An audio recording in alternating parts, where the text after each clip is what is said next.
The following program deals with a controversial subject. The theories expressed are not the only possible interpretation. The viewer is invited to make a judgment based on all available information.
the top talents in the comic book business are here to tell everything they know.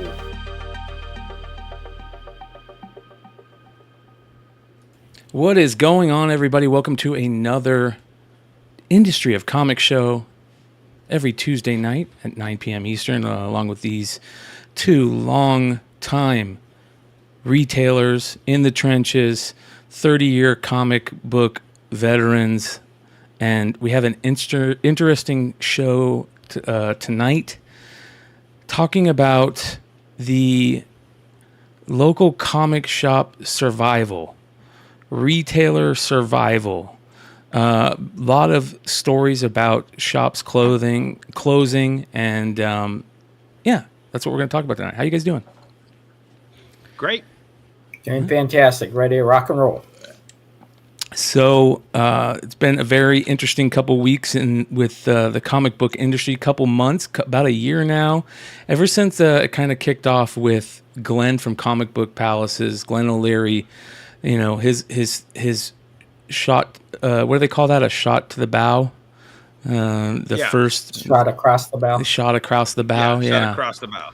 Yeah, the first little warning shot, and we definitely heard it loud and clear. And Mark Miller and started doing his show and getting retailers on, and it's been a lot of talk about keeping comic book shops up and running, and that seems like a very big fight these days, is to keep comic shops up and running. And these two guys, you know, have talked about it a couple times here on the channel already.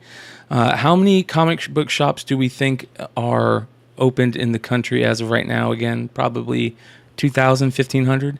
I finally got Jesse to agree on a number that we're both pretty comfortable with, and that's around 1,200, what we would call real comic book stores. Right, Jesse? Yeah, brick and mortar stores, open 5 days a week. Customers are walking into that store and buying. Yeah. Yes. And I mean, you got to understand, Jesse and I have fought on that number for a decade, and we finally agreed on a number. But it's kind of all the stuff that we're going to talk about tonight is kind of going to help explain a lot of that. Yeah. The news that came out this week started off with Earth 2, a big store in California. Sherman Oaks is, I believe, where it's at. Yeah, Sherman Oaks, California. Put out a Facebook post talking about shutting down, which is very interesting. Click on the more there. Yeah. So, as you can see here. With the audience, I don't know. Let me give a little background on this. The gentleman to the right is Carr D'Angelo. Carr, I believe, is one of the co-founders of Comics Pro. He also, I think, was on the board for Free Comic Book Day. He won an Eisner, I think, in 2007. Is that right, Jesse? Yeah, around there. Yeah. So this isn't just a comic retailer. This is, if you talk, and Jesse and I talk about this all the time on the show, aside from your local comic book stores owners, there's very few comic book store owners that you recognize by name. And I would say Carr D'Angelo is probably one of top 25, maybe, in the country.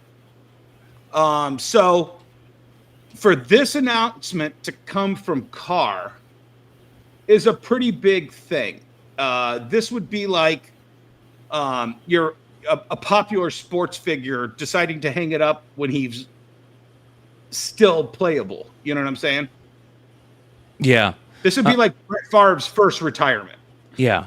It says here, I don't want to go, ... I've been thinking about these last words of the 10th Doctor for a while. I don't want to go. It's something you only say, well, when you don't want to go. But you know you have to make an exit. It's your time. It's the moment when you don't pass away, but you regenerate. Earth 2 Comics in Sherman Oaks opened 21 years ago, and sadly, the time has come to close the shop on Ventura Boulevard. We will be closing the doors to our little parallel universe on June 30th. And they talk about what basically everybody, talks about, the, the economy, Actually, if you could, Brian, read this next 2 paragraphs. Okay. There is no secret society of supervillains to blame. The world has shifted. Retail sales are down everywhere. Numerous factors lowered our foot traffic. The pandemic, strikes that impacted TV and film jobs, and more unfortunately, the neighborhood is no longer a vibrant social center. Our building sits between 2 lots destroyed by fire with no reconstruction in sight, attracting squatters and graffiti without assistance from the city or the entities who own the real estate. Our lease is up. Moving is not an option. Wholesale discounts are smaller, shipping is higher, the distribution system has fractured, and because each vendor processes data differently, it takes longer to order and restock product. We're making less on each comic sold than we did 10 years ago, and further, publishers are also feeling the pinch. They have cut back incentive programs that helped us grow readership and tighten print runs to the point they can't meet demand when the title is a hit. Wow. So if you weren't counting, there was no secret society of supervillains, yet he listed off 18 different factors in why he's calling it quits. Yeah, and I think the most important thing when I read about stores closing over decades and decades, a traditional store leads off with thanking their customer base. It's the first thing that you should hear someone talk about before you go into anything about why the store is closing. You want to thank your customer base, because what happens is when I read this afar, it's almost like, well, the customers aren't buying enough anymore, so we're closing. Not willing to move, and saying that's not a opportunity, then I just, it's a mixed bag here, right? It's very, very important. Every single thing he brought up had a pivoting moment to it. I don't know the guy personally, so I don't know what the actual motive is at the end of the day. Traditionally, a motive is very simple. You can't afford your rent.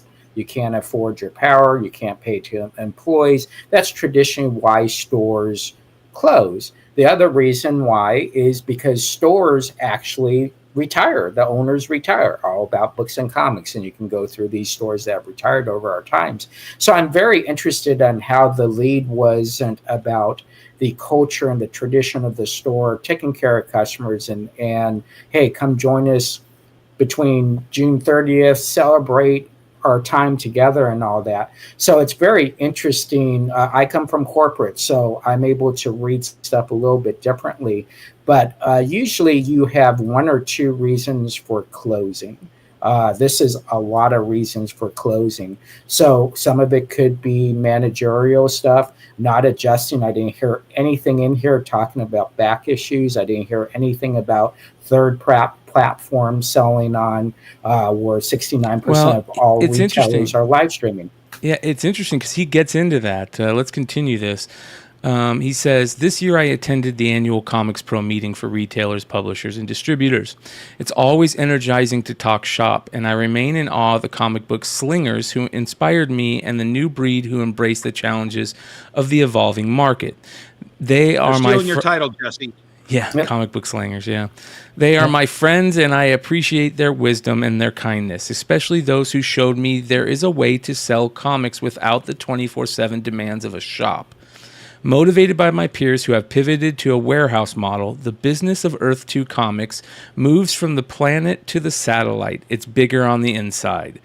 The Ventura Boulevard location will stay open into June, but our current pull service will end, and our last week of new comics will be the last week of May. Mail order subscribers will be serviced by our excellent satellite staff, and we will always be available for special orders. We have organized our back issue inventory and will continue selling online on eBay, and will also return to live sale venues such as Facebook and whatnot. Plans include returning to local cons and other pop-up opportunities. And remember, anything you see us listing on eBay is available for local pickup and purchase. So here's the interesting thing, and Jesse, I'm gonna harken back to something that it's always at the forefront of my mind. And we've talked about, a lot of people have asked, should they open a comic shop? Should they open a brick and mortar shop? And your answer was very interesting to me, that you say what? I say absolutely not. Opening up a comic book store in this time when you have all these platforms to learn, to build a customer base. No matter how much my store is open, 7 days a week, 365 days a year, my live streaming platform has, over 19,000 people on it. All right, that I can reach 24/7, show them some great collections that came in. Most of my customers now buy from online and actually pick up at store, walk into the store, pick up their items and say, when's the next show, and don't even look at the floor, no matter how much I try to pitch that floor. So I would say right now, a lot of people want to open up stores. Why? Because as a kid, they've always wanted to do it. So a good portion of fanboys open up comic book stores. Them going online just tells me again, why didn't you do this over the last year, right? Why didn't you do live streaming over the last year? And maybe you're not in this position. Again, congratulations. Or what Jesse is doing, you can have live stream in Florida and still have your comic shop someplace else, you know. But, sure. But let me hit on something that kind of really hit me. Jesse and I have both been nominated for Eisner Spirit of Comic Retailing Awards. I made it to a semifinal. Jesse, I don't know how far you've made it before. 14 times nominated, so that's pretty much me. So I stopped accepting the nomination after I heard what happened inside one of the voting things in regards to me. Carr won it. He won it. This letter is not in the spirit of comic retailing, in my opinion. I don't know what you think, Jesse, but the spirit of comic retail is survival. I've talked to 3 or 4 retailers just today about this. And honestly, they're all like, dude, I want to die in this store. I'm going to work as hard as I can to survive. And if it means pivot here or pivot there, I didn't hear any of that in his letter. And I mean, we're off the heels of the Ed Piskor drama. Sorry if I yelled in everybody's ears right there. I thought I had it muted. What? I said, I'm sorry if I yelled in everybody's ears right there. I thought I had it muted. Oh, yeah, no, never mind. But this isn't in the spirit of retailing. This is in the spirit of like the Ed Piskor suicide letter. This is not, he's naming all these names. He never admits it that he's partially to blame, that he's given up on owning a comic book store. And I mean, I want to get into deeper about this store in particular. So let Jesse, speak for a while, because I don't want to bring this whole thing down. Right. I think, I'll give you a prime example. Haven for Heroes says, I'm having my best year ever. Every year should be your best year ever. And traditionally, I think what happens is we solely look at numbers as success, right? Oh, we did XYZ over last year and we did XYZ. Well, sometimes you have to also look at your expansion of branding, your expansion of marketing, your expansion of social worth, right? Your social network worth. What is that worth? So I think in this case with the store closing, after doing this 42 years, folks, I have seen every store close. It's just part of our business. But what has happened in the past, a store would close and 5 stores would open. Now what we see is a store closes and maybe a store opens somewhere. But the nutrition factor of a lot of these new stores are people that were selling on live streaming, right? They get this taste. They're doing all this business. Oh, if I had a comic book store, I'll do more business. Then they get in and realize they got to work 5 to 7 days a week. As most of you know that own a comic book store, this is 24/7. You're working while you're sleeping most of the time. So I think at the end of the day, what we have to look at is nutrition as comic book stores continue to, like Haven, have a great year. But how are they making it even better? Is their expansion, is that the main goal? Is it selling one more book? Listen, I get off the show at midnight. I got a show for 3 hours live, right afterwards. You gotta always be selling. Brian Puito's #1 rule: always be selling. So I think when you see someone closing a store and going online, I don't know how you even count that, right? Is a store closed, but they're still selling? So that's the interesting. I'll tell you exactly how I count it. If you remember, I think it was 2 years ago when Meltdown Comics went out of business, and they were the store that had literally a TV show based on them. They were the store that went up against Android Dungeon in The Simpsons. They had every hot person, every LA-based publisher put their signings there. They were the hot hip. They were given every benefit a store anywhere in this country except for Midtown and Lone Star could ever get. And they went tits up. And that's the way I look at Earth 2 here. If you look at go just keep scrolling through their stuff while we're talking. They had Patton Oswalt doing signings at their store.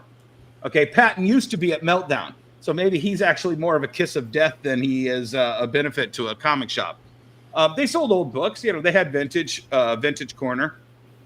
You look there. They sold graded vintage books. If you keep going, Jeff Garlin goes to their store. They're the celebrity. Yeah, right there. Jeff Garlin from Curb Your Enthusiasm and the Goldbergs. Hero Initiative would put all these events on over there. This is a store that was given every benefit you could be given, and somehow he squandered it. I just don't understand. Look, that's the guy who played Polka Dot Man. You got Jeff Johns there. Jeff Johns. Well, no, Jeff Johns is a co-owner of this store at one point. In 2009, He bought into this store.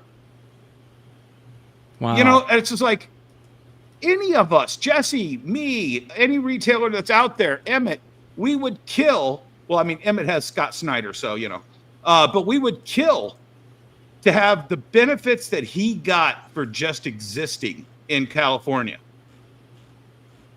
And it's just amazing to me that, that he's going to cry about this, that, and the other thing, 18 different things that killed his store and why he's giving up. But none of it was, I couldn't make being given every benefit I could be given. Well, I think that the only thing that I kind of feel kind of weird about is it's a bummer that he's having to shut down a store and he's having to, lay off people and, that type of stuff. But the thing that he put out felt weird because it felt like he was saying, we're shutting down the store.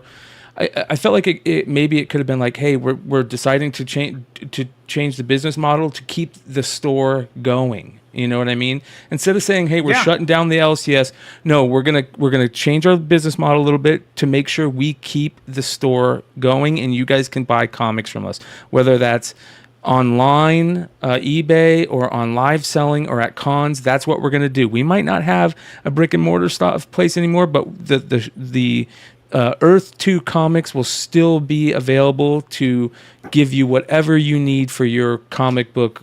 Even if it's working out of an industrial park in the middle of nowhere, still have these events and whatnot. But like I said, this isn't the spirit of retailing to me. He needs to give that Eisner back if this is how he gives up. Honestly. You're telling me there's no other place for rent anywhere in Sherman Oaks or one town over from Sherman Oaks. Or, like I said, in a industrial park, 1,500 square foot office building, with a small warehouse in the back that he can do his whatnot shows and his eBay Live and all of that stuff. No, he just gave up. And well, I think you want to look at a couple of things, and I'll probably get myself in trouble for this, for saying this, but most comic unfiltered. Let's get into it. Here we go. Yeah, might as well go unfiltered on this shit. Yo, let's do this.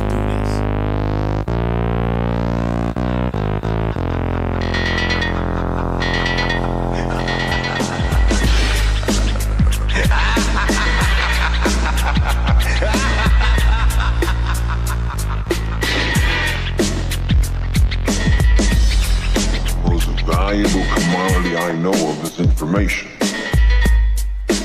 Wouldn't you agree? We're back now. There we go. Unfiltered time. Sorry, Jesse, go ahead.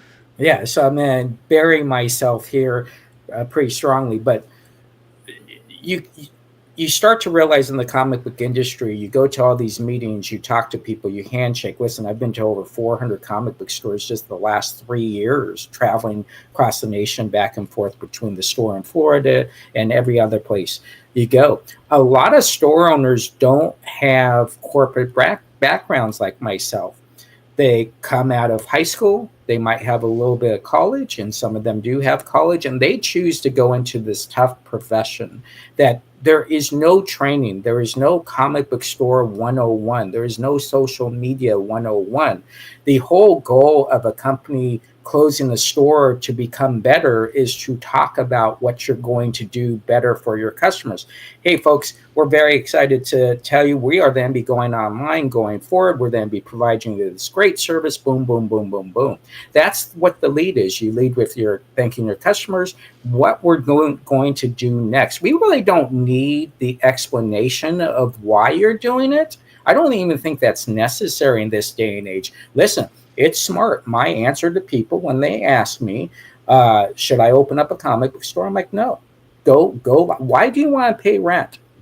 My rent every month is $8,000. Why would you want to pay rent when you can do this for free? Well, on eBay Live and whatever. I'm talking about new people. So I think at the end of the day, there is a educational lapse as far as social media on how to control your destination going forward. See, and that's what I was trying to push years ago with Diamond, and that's why I was doing my Daily D at 3 show on Facebook and trying to educate, people who were thinking, because I had so many friends that wanted to open a comics book store like me. And last week, I spent like an hour and a half on the phone with a guy who's always wanted to open a store, and he's already pulled the trigger, and he's already, I hope he's not knee deep in it. But I think the flip side to that, Jesse, is if you start out small, but these guys want to start out because they see Car D'Angelo and they think that Scott Snyder and Jeff Johns are just going to show up to their store and do a signing when they ask them. And they think, Donnie Cates is just going to swing by. It's not that easy. And that's why we need to get the word out. You take the standpoint of don't. I take the standpoint of, if you do, because when you get it in your heart, Jesse, you know as well as I do, sure, they're gonna do something stupid if they don't have guidance. And I take the aspect of, look, if you're dead set on this, but here's what I think you should do, and that's why I a lot of times pitch doing it a different way, because I've done it for 19 years, and I think I was doing it wrong for a lot of those years. And it's only been the last 2 years that I think I've actually been doing it right. Yeah. Well, yeah. I think there is a point where you wake up and you realize, hey, my business structure. You have to look beyond being a comic book store owner. You just have to look as being a businessman, right? If you look as a businessman who's selling comic books, you're starting out pretty strong there. But I made one of the biggest decisions in the comic book industry, dropping new issues. My bill every week was $15,000 a week.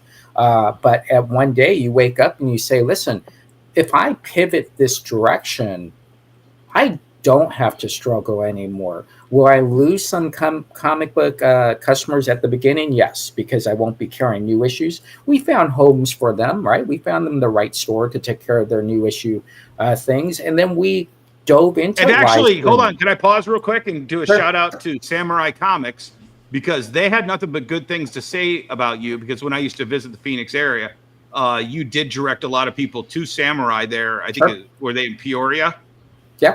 They're all over the place. They're sports stores. Well, but they had nothing but great things to say about you making sure your customers were taken care of that went to them.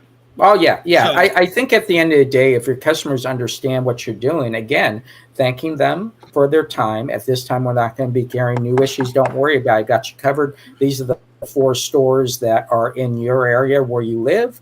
Let me know which store you want to do. I can do an introduction for you.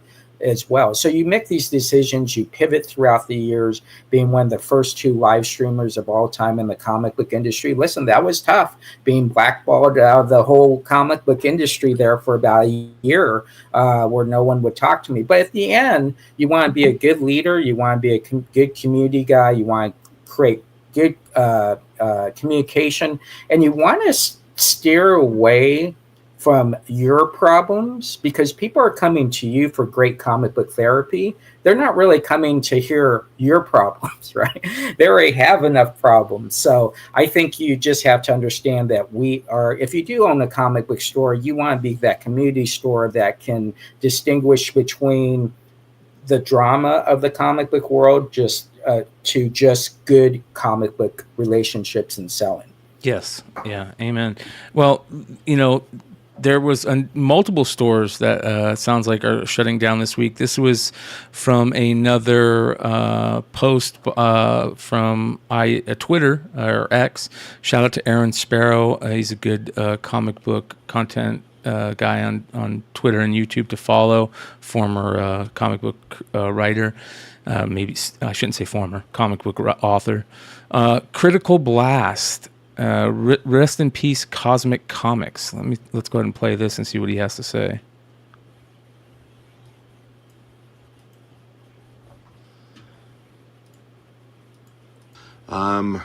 This is our big announcement, and for many of you, you're not going to like it. So, but in all reality, mid-August of 2024, we will be closing down our business. So shuttering the doors, as they say. There's quite a few factors that went into making this decision. Some of them are personal that we can't discuss. But the main reason is last year in 2023, we were down quite a bit at the end of the year.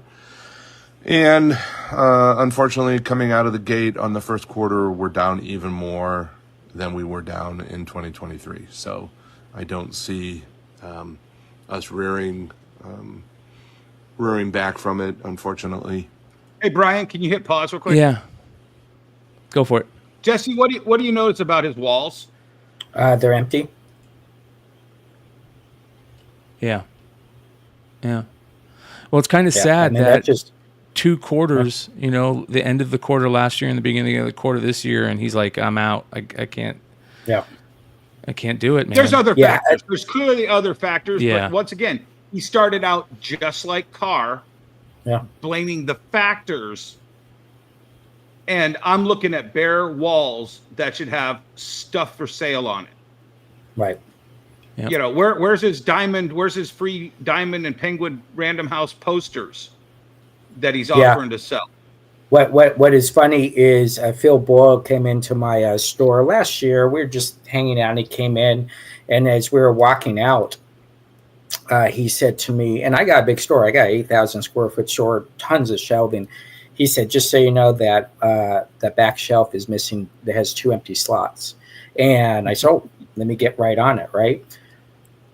Real estate is the most important part in your store. Keep in mind, you're losing 3 feet down every aisle just for ADA. So you got to keep that in mind. Your walls don't have ADA rules. That's where your biggest books are, your best-selling books goes, your eye candy. I don't know how excited I am at looking at a yellow wall as well.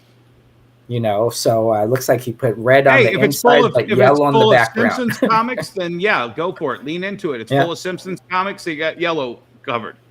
Yeah. But I mean, he's got a giant poster back there. He's got. I see an empty rack sitting on the bottom shelf of whatever that red shelf is. It's just I'm looking and I'm like, shit, a wall like that. I'm making $100 a month just off of that little yellow sliver if it's in my store. Yeah, this is. And Carter, just so you know, we do sell Wallywood. Just so you know, just hint there. So Wallywood. Yeah, Wallywood. Great artist. Just rim shot there. Go ahead. All right. So, it was a tough decision that Sue and I had to come to terms with. The idea did not come easy, but also the writing's on the wall. So after going on 7 years, it would have been 7 years in September, we are calling it. So what does that mean for you guys? Well, we're here for another 4.5 months. So, for those of you who came in weekly, had a pickup order with us with our comic pull list, we thank you from the bottom of our heart, because we couldn't have done it without you. And it's just hard having a comic book store these days, man. And we have a ton of people that have jumped into this industry since the pandemic, right? Just a ton of people that maybe they weren't ready for it, They just weren't ready for it. I'm not going to go, Brian, I'm not going to go that far, but I am going to go with what Jesse said earlier, which is there's a lot of people who don't treat this like a business. They think, hey, I love comics. I'm going to be like Burgess Meredith on the steps with all the comic books in the world. And they don't realize the soul-sucking pain that is FOC, final order cutoff on Sunday night, Diamond catalog on Sunday night, final order cutoff on Monday or Tuesday, processing your order on Tuesday, getting those books in hands on Wednesday, running out, placing a reorder on Wednesday or Thursday, waiting for that a week to come in to fall whenever it hits your shelf. Friday, the weekend comes whenever it's payday. People want to come in and start looking at back issues, and you bought a collection in and you want to get it priced to get it out of there. Saturday comes. That ain't a slow day. Saturday's work day. That's your one of your best weekend sales days. And then Sunday, you got maybe a shortened day that day, and you get to go enjoy some time with your kids. I get it. But you got to know that going in. You got to want to work. Oh, whatever business it is, you're going to work 7 days a week. Yeah. Period. Yeah, I think there's a big responsibility in being a comic book store owner, because you're responsible for pull boxes or ordering stuff for people, live streaming. If you're live streaming, you got to put on that show. You got to put your show together, which is 2 hours before the show. You do your show. You got an hour of invoicing. You wake up early in the morning. This morning I packed 52 packages, right? Over 400 books. Do I really want to do that? No, but that's what I got to do. That's what the job includes. Plus then having a store 2,800 miles away, being run by a whole separate team, right? So I think the responsibilities when you see someone closing, and this guy's got a couple months out. It looks like he really thought about this. He crunched his numbers, doesn't see a way out of it. I would be interested if this guy live streams, or if he had what his other selling platforms are. I know someone asked, what state is he in? What city is he in? Well, Illinois. He's outskirts of Chicago. Okay. Brian, pull up his either Facebook or Cosmic Comics. And I was going through it earlier today. I don't know if did you pull it up? I'm trying to find it here. Brian, hold on here. From earlier. Yeah, and while you're doing that, Brett Smith said a very interesting thing here, because Brett's a good friend of mine. Okay. Well, I was going to say something nice, but now I'm just joking. I went back to college for business management and marketing to be ready to own my own shop, and still didn't know enough.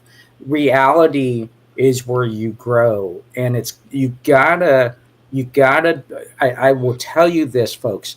You have to be willing to fail, and if you're willing to fail and pivot off that failure, you're gold. You're golden. But when you go in and you say, well, I did a college, I have a college degree and all that, that has nothing to do with standing there, not having a customer for 3 hours, right? Yeah. Or having too many customers for 3 hours, which possibly could happen because now you're not selling people at 100%. My store is very, very connected interesting. to a movie theater. My store is connected to a movie theater, and we get a half hour before showtime and a half hour after the show ends. So whenever the main jump where everybody's sitting in the seats of the theater, that's our downtime. That's when we get to catch up. And that's when we price more merchandise, get more stuff out, sort more stuff in, boom, boom, boom, boom, boom. And then it's like, all right, customers, guess what? First person with a bag of popcorn just walked in. All right, it's go time. Let's be on the floor selling comics or manga or, video games or whatever they're into for the two stores. Yeah. Yep. That's interesting. That's very Jesse, what do you interesting. think the square footage of that store is? 4,000? No. Because you No, go back up. Go back He up. also Go has back a up. coffee shop in here. Yeah, he's So got you got, coffee shop, right? Yep. You got. Keep scrolling down for more pictures. Go to his photos. Yeah. Box 16, 32 plus Al's, and then you go straight down. So it's probably about 15 to 1,800 square feet, just by that. No, look at. Well, no, just that's one corner of his. Okay. I thought you were just talking about. Yeah, he's got this Funko wall over here with shelves. Sure. I mean, it looks like doing he's back issues. Yeah, he's got a decent. Here we go. Is this it? See here, look at this. See, this is the whole second section of that, Jesse. Yeah. Okay. So about 28 to 3,500 square feet, because he's not wide. Yeah, you can just look at. So, folks, if you ever want to figure out the size of a store, wow, look at that hardwood floor too. Towels. You just want to look at the ceiling towels. That's all you have to look at. 4 4 wide, 2 long. Yep. Right. No. Yep. Oh, man, that's interesting. That's a bummer. Comic Centric has it right there. That is your answer for someone new who wants to get started, is to get a warehouse with a small storefront. Now, make sure when you do this, you actually get permission. You have to have permission in a warehouse to have sales floor space. If not, you won't get a license. It's against the rules. So we are actually in Florida doing that. We have our 8,000 square foot store in Arizona, and in Florida we are actually moving into a warehouse that actually has a warehouse. It's about 4,500 square feet, and 500 square feet is selling room. I know my buddy at A Comic Shop did the same exact thing. It allows you to live stream, do your shipping, and then allows you to sell, do pickups and all that stuff. Can I ask real quick and to people? eliminate your bills by a third. Can I ask real quick to people that are watching right now? We're having some major issues on YouTube side. Let us know if you guys are having any problem watching us, if you guys are having any connection issues or bitrate issues. I'm being told by YouTube that we're having some issues on the end. So, yep, it's very interesting. We'll have to see. Yeah. Go ahead. Yeah, it's pretty crazy when you look at how we, when you first come in, it's all about, oh my gosh, I gotta have 40,000 square feet, I gotta have 30,000 square feet. And now we reversed everything and we said, well, literally, if you can reduce your square footage, add some warehouse space, because keep in mind, warehouse space is about a third of a rental space, showroom space, right? And then you got these great platforms that allow you to expand and kind of go at the times you choose, right? And so I think that's very interesting, a new concept that people should look at, and not just think of this traditional open up a brick and mortar. It traditionally takes, it took me 2 years in my brick and mortar to actually get a lot of good traction. Now, again, I opened up across the street from Atomic Comics, so there might be a little bit delay time there. But at the end of the day, I think anybody that wants to open up a comic book store, yes, I do say no. But if you are going to do it, just make sure it's a very simple concept in business. If you open up a business, you need to have at least 12 to 18 months of rent in your bank account, or it's not it's a very tough road. I say 6 months, because you're hoping that you put some money in the bank while you're doing this. Yeah. But yeah, no, you better have a war chest, is what I call it, because they're not just going to come in and throw money at you. It's going to be an upward hill. And I'll tell you what, and unfortunately, and Jesse will disagree with me, but agree with the sentiment. It's sometimes the customer's fault. I used to order plenty of books. I understood what I was buying, the commodity I was buying. And my closest competitor would underorder. He would not even order some of these hot books. You're like, how do you not order Saga by Brian K. Vaughan? And week after week, his customers would then come into my store and buy the one hot book of the week, or the 2 or 3 hot books that I knew were going to be hot, but he didn't. And I would be there. I would be there going, guys, the reason I can order these is because I'm selling these other books. I'm selling the Hot Marvel book, the Civil Wars, and the Fear Itself. And you're buying 90% of your pull at a place that's not buying the other 10%, and you're just relying on me to have that book in stock. Give me 100% of your business, and I will then have even more to give you. But they don't. Yeah. So you do not win a customer over unless your closest competitor or the competitor, a couple closest to you, literally screws the pooch, and you win that new customer because you were good. Now it's fine. But it's a long and windy road that you are not just going to open your doors, have the best service, the best selection, the best everything, and immediately everyone's going to flock to you and go, I'm done with my my LCS that I've been at for 20 years. You have to build it's it. Not going to happen. Yeah. Yes. Yeah, you have to build One it. I think everybody has a different perspective on stores away from you, your competition. We've always been a store that if we don't have it, the customer doesn't want to wait, we'll call another store. If they have it, we'll send them over to them. And because we know the rule of thumb is this, if you have a customer who's only shopped with you, he has no idea how good your service is until they go someplace else. Yeah. And then they walk in and they're like, oh, here's your comic. Oh, okay, first time to the store. Yeah, it's $4.26. Is that cash or charge, right? And so by being gracious, I think we've always learned that our business will be better.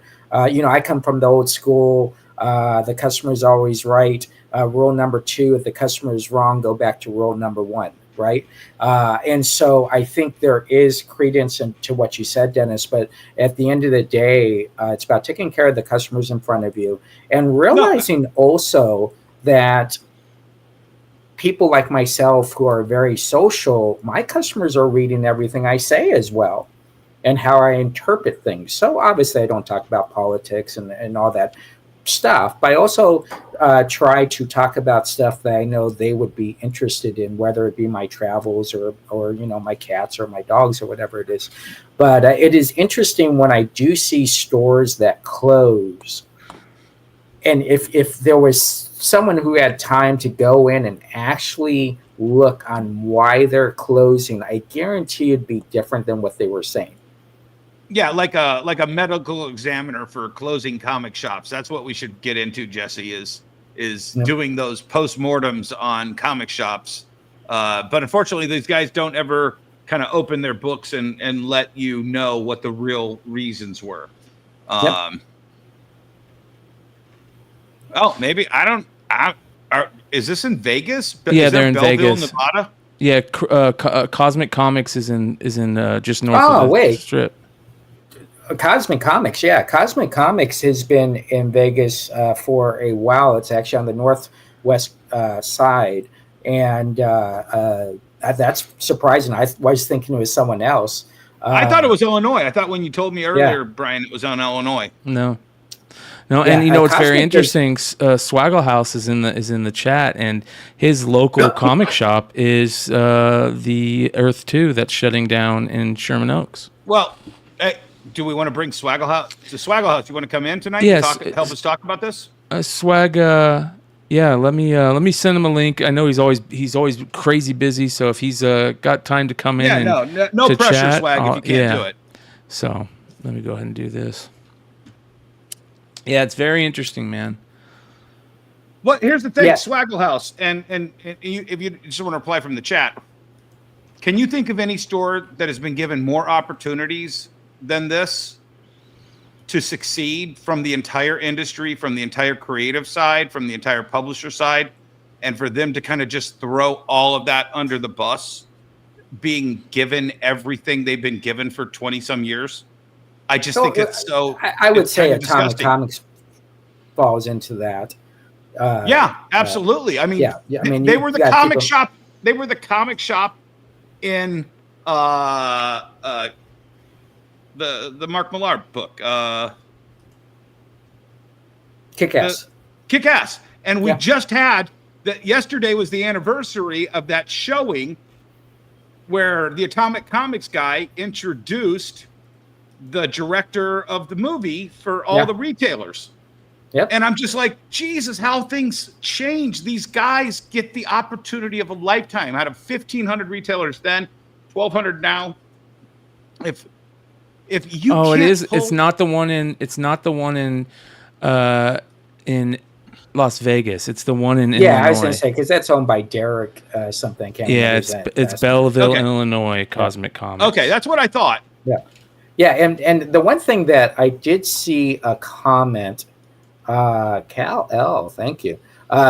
Brent said about shopping at his comic book store for 25 years. You got to keep in mind, you're talking to guys that have been in this just as long. That's a different breed of customer. I think the new breed isn't as loyal as, hey, what's going Swag, on? how you doing, brother?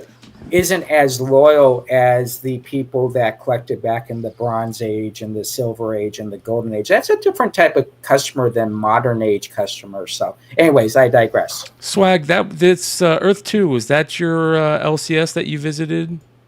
Yeah, that's definitely the one that is closest to me. Like it is, a little, what would you say? Not quite a walk, but it's a bike ride away from where I live. So it's definitely the shop that I go to where it's, if I want to pick up a new comic book on Wednesday, that's like the one that's the most convenient to me to go to. And tell us about the store. And did you, when you read this letter, et cetera? It's a small store. It's they have not too many back issues. They have a few keys, like some wall books, and they got some, stuff in the glass cases and everything like that. But I would say that the bulk of their stuff leans more on new comic books and trades and the occasional wall books and stuff. It was a nice shop. I mean, like they had nice people that worked there. The employees were really nice. But even though that area was described as being like, he kind of described it as like, oh, there's a bunch of homeless people and graffiti and stuff. It's like, that's not really my impression of that area. Although I will say that he's on a busy street and there's no parking there. And there's very little foot traffic that you're going to get. And I'm not a retailer. You guys would know this stuff better than I could ever speak to it. But like, it just felt very prohibitive of getting anyone that is not going to specifically go to be like a comic book. I'm going in on Wednesday. I'm going to buy new comic books. That's what I'm here to do. Like, you're not going to get any casual, people coming by. And I don't know how much of a percent of that business is even in LCSs these days. I mean, do you guys have thoughts on that? Well, walk-in type traffic. I'll go first because I hit the Rosetta Stone of realizing what this is. You have to have foot traffic as well as be a destination store. So I'm in a mall and I have an active movie theater for 30 miles. It draws people from 30 miles in every direction. It's got the super reclining seats and the heated, whatever, everything. And the foot traffic I get is everything. Yes, I have destination people. I don't sell new books. I cater to what I call the normies, the people who saw the Avengers movie and never touched an Avengers comic, but they love Iron Man or they love Black Widow. And when you have a 10-year-old copy of a Black Widow comic book on the wall for $5 or $2, they buy it. So that's where I realized when I cracked open that kind of code, I'm like, normies go to movie theaters. That's the market I want. That's the market I've been wanting to cultivate. You're already parked for the movie theater for 2 hours. Why not pop around the corner to the mall and see what else they have? So that was for me, it opened everything up for what I wanted to do. Yeah, and I think, Dennis, the thing I would ask you is, what's your bag per person? And I come from corporate retail, Yeah. Nordstrom. Yeah. So what is your So- percentage of people that walk in that actually buy in that mall atmosphere? I actually know this because we actually did we did a month sample on this. How many customers in, how many customers out, Right, sure. that whole thing. So we get about 1,500 customers in. We get about 500 bags per month on average. Obviously, Okay, it's way so higher a at third. Christmas time. Yeah. And then certain weekends, like out of nowhere, they released a Demon Slayer 4-episode movie in the theaters, and we were like slammed at the anime store. Right. So I mean, we're on average selling to 1 out of 3 that walk in, which is great, and considering 2 people walking in is the average moviegoer, because a lot of people don't go see a movie by themselves.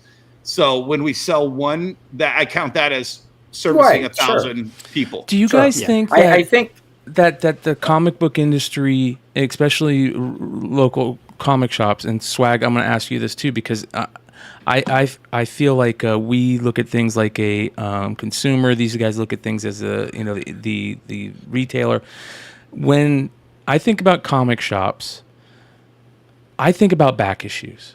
There's a lot of comic shops that don't deal in back issues as a big part of their business. And I feel like that is, especially nowadays, that is the biggest part of a comic shop's business, should be back issues.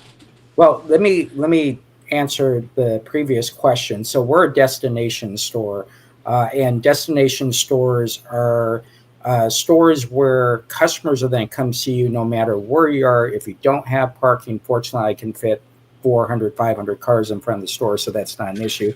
Plus, we have the back. But when we have customers come in, I'll switch over to Brian's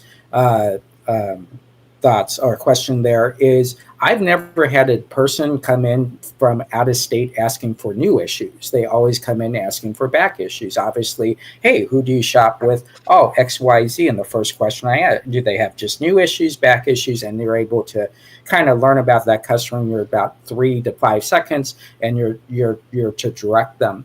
So I think not having back issues in your store means you're not actually promoting the culture and the tradition of comics. And again, I will tell you this, and then I'll let you guys go on. I've done this for 42 years. 90% of the people I have dealt with are completionists. And so when they come in, they're trying to fill in Marvel 2-in-1. They have a list, yeah. And, a list. Exactly. They have a list in their head. Yeah. They're ready to go. What do you mean you don't have Marvel features number 3?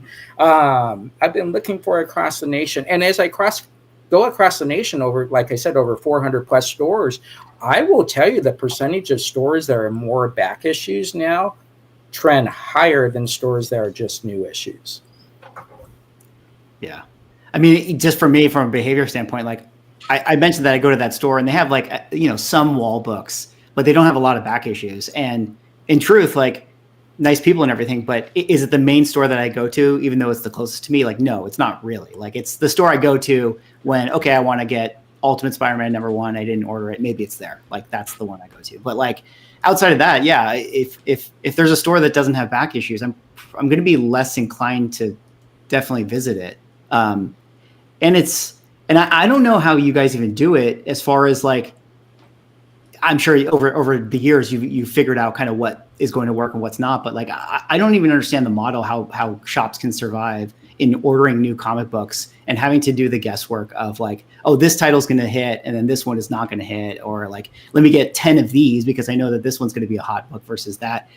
It just feels like with back issues, I mean, most people know what they have, and they know like, okay, if I have this title, I know I can make this margin on it. So to the point of the question, like, I don't understand why a store wouldn't want to deal with that, because that feels, if anything, more consistent than what new comic book could do. But I could be wrong.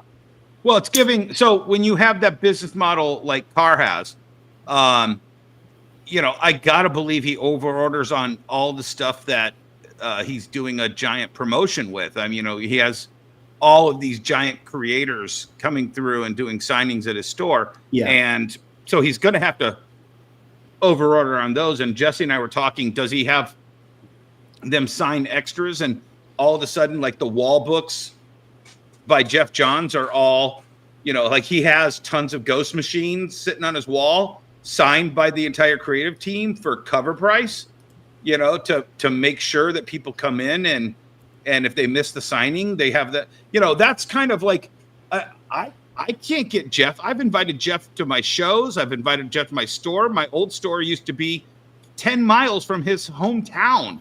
And when he would come back, it was not even a consideration that I'll come see Dennis. Yeah, but I would digress on that, because at the end of the day, okay, let's say you have 10 guests. Okay, you have 10 guests over the year, and let's say it's B plus and A guests. I saw Nick Barucci in the room. Nick, what's going on, buddy? How you doing? But if you have 10, that's only 10 snapshot days you got. What you doing the 355 days on top of that is probably the more important thing, because those days you're saying, listen, used to have Brian Polito. I've had Brian Polito, Kevin Eastman in the store at the same time. Okay, cool. But that's just a Saturday. What am I doing on Sunday when I'm, always the good question in the comic book retail world is, what are you doing on Monday, right? The rest of the week is kind of, okay, I can kind of put all this stuff together, but what are you doing on a Monday? And if you can make Monday your best day of the week, you're on fuego pretty much. I just find it very... guests are very interesting because it is snapshot sales you're talking about there. The other thing is, it's just very interesting to me how obvious it is nowadays that having that, $8,000 nut for rent every month, and then whatever it is for your electricity and whatever it is for your employees and insurance, all that stuff. And it's so easy just to say, you know what? We don't need any of that. Let's just clear out a room in the house, turn that into our shipping center, and, that's a huge deal. Can I ask you guys, Jesse and Dennis, like, with you guys, like, do you ever think like, well, why don't I just do it all online? Like, what is the perk for you these days still to have stores? Well, I've done the roller coaster. I started in 2005. I was going to be just, a little bit of eBay, but, I wanted to get away from eBay and do the in-store thing. And then around 2009, I'm like, well, I have to diversify because, my rent is stable. My sales are somewhat stable at this point, 4 years in. And I realized Amazon was an untapped market by a lot of people who look at this industry as the week I opened, I had a very popular comic journalist tell me that why are you still doing floppies? They're going to be dead in 3 years. Everything's going trade paperback. And I'm like, okay. And then 3 years later, I'm like, yeah, no, floppies are where it's at, and back issues are where it's at, and trade paperbacks are good. I'll carry a few more trade paperbacks, but for a lot of the trade paperbacks, stapling a $20 bill to the wall and buying that book and putting it on your shelf, if you don't think it's going to sell, which one's going to be worth more later? But by 2009, I'm like, I have to diversify. By 2010, I'm telling everybody, I'm like, why aren't you on Amazon? Yeah, you're on eBay, but be on eBay and Amazon. And we were moving so much product that by 2012, 2013, I was hitting 50-50 online versus retail. And when I made the decision to downsize my store, I was starting to do more 60-40 online. And I'm like, okay, well, this is a good business model, because here's the thing. If you're doing back issues, you have to have a storefront to get those collections in. Mm-hmm. Comic book stores are the umbrella for geekdom, I like to say. Toy collections, video games, comic books. So you have to keep that inventory coming in from multiple ways, new books, used books, etc. And then, at a point, I was like, okay, look, I'm tired of renting. I had 2 landlords in a row that wouldn't fix a leaky roof, and I sell comic books made out of paper. I can't have that. So I said, I'm going to buy my own building. I'm going to shutter this rental property. And I'm going to move everything into that. And I was online only for a good 3 years. I had a heart attack and basically downshifted everything anyway. So that was also beneficial. And when COVID hit, I kept talking. I was talking online. I was doing my Facebook live shows. And I kept saying, when this thing's over, it's the time to try new ideas. And I'd had this little idea brewing in the back of my head for basically a comic book store that's like a Cracker Barrel. You know, it's what I tell the customer a comic book store is.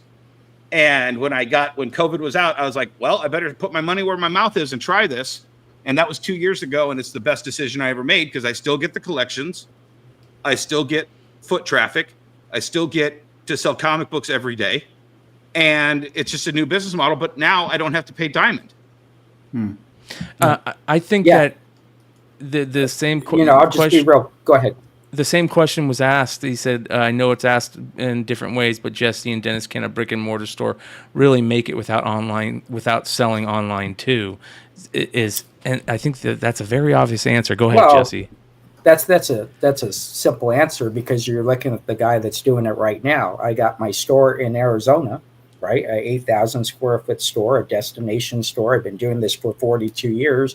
That's over there, right? Then I'm over here in Florida sitting in a studio. This studio is 100 square feet. This studio does 10 times more business than my 8,000 square foot store does in Glendale. Am I going to close that store? Absolutely not. Why? Number one, Dennis is right. It brings in collections. Number two, we have tradition. We have culture. We're speaking to our customer base. We have the largest arcade in the comic book industry, over 70 arcade machines in the store. We do Yu-Gi-Oh, Magic, Pokemon, all of that stuff, statues and all that. Because why? Because a person has a wallet that we want to make sure they're spending as much money in that wallet at our store and not leaving our store to go to another store to buy a pop. Right? We want to bring that all together. Now, you have to be able to know how to do turn rate, sell-throughs, bottom lines.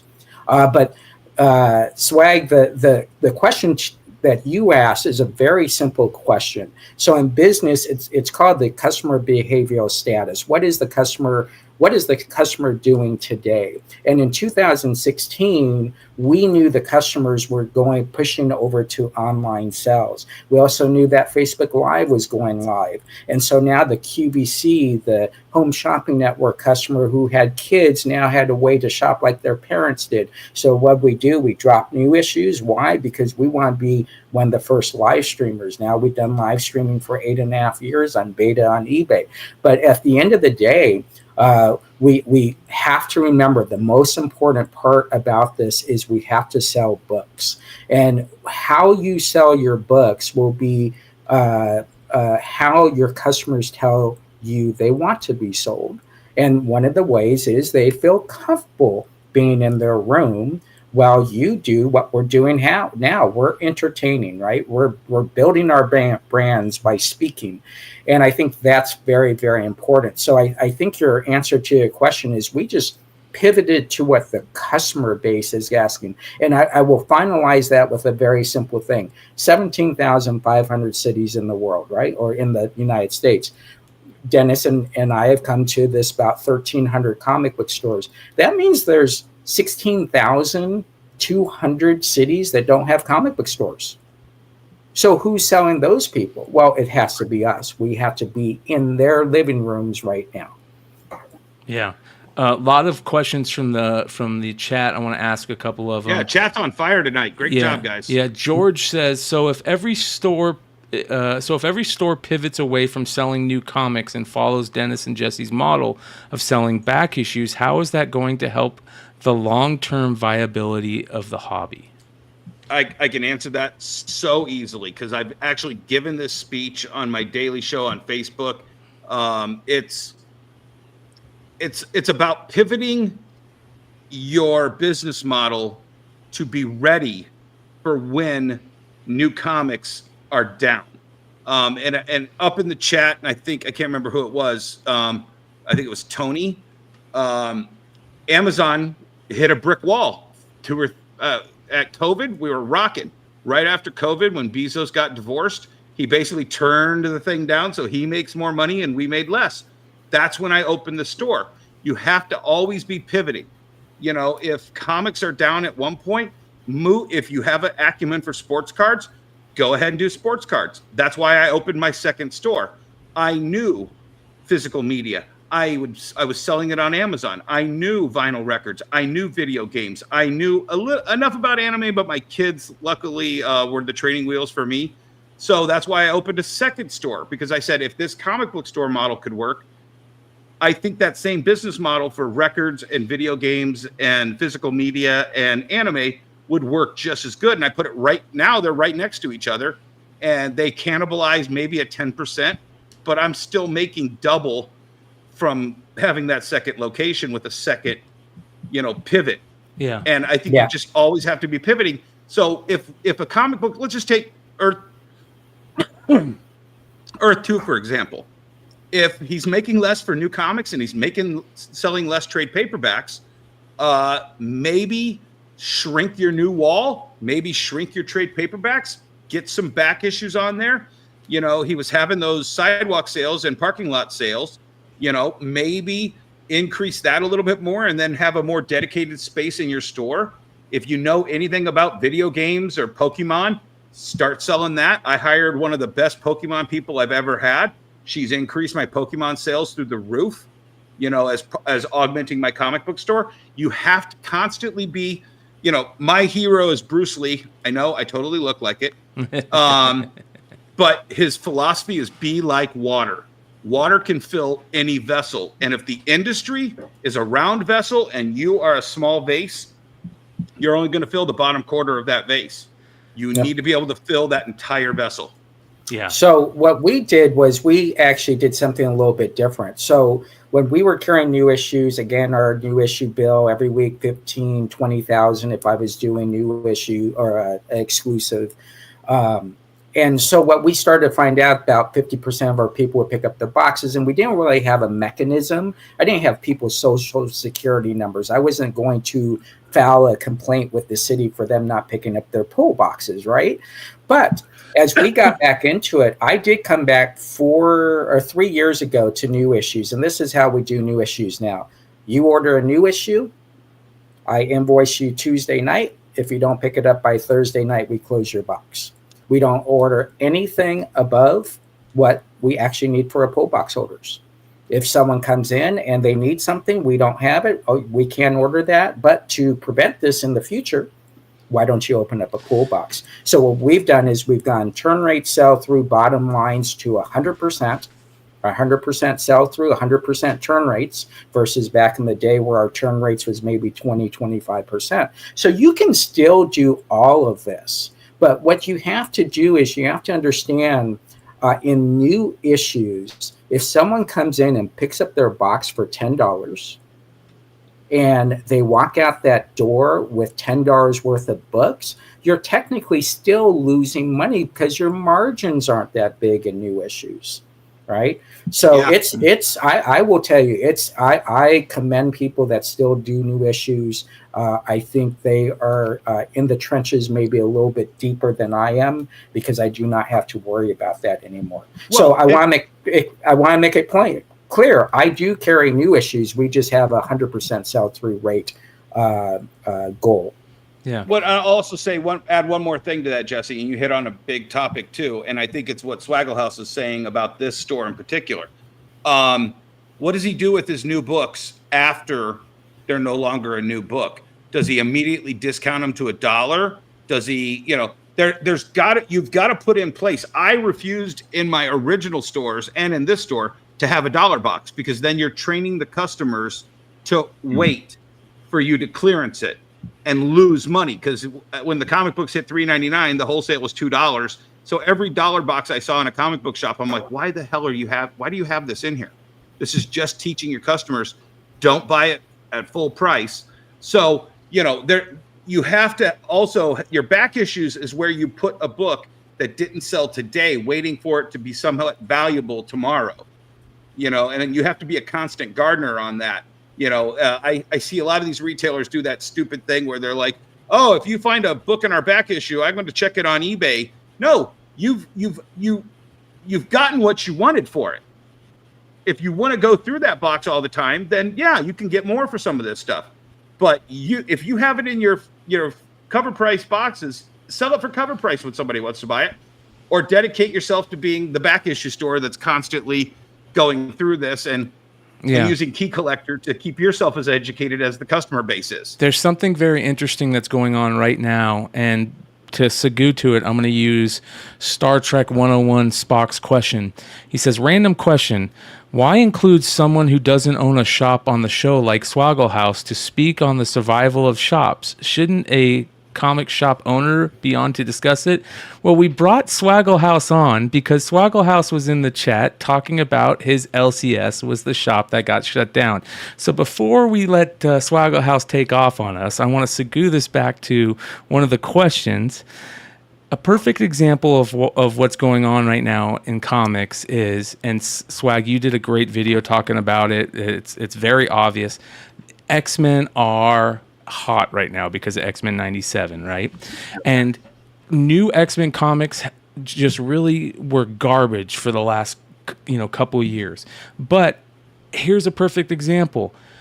Dennis, what are some of the like you talked about the other day, how there's certain books that you constantly buy and will put up on the wall all the time, and the X-Men are one of those books, right? I mean, Wolverine, X-Men. Well, especially Jim Lee X-Men from the 90s sells incredibly great because guess what?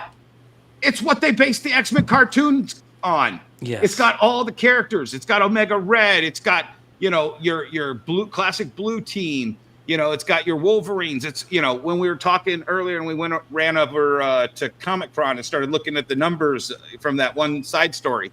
X-Men was the top three. Was 3 of the top 10 books, and Wolverine was in that top 4.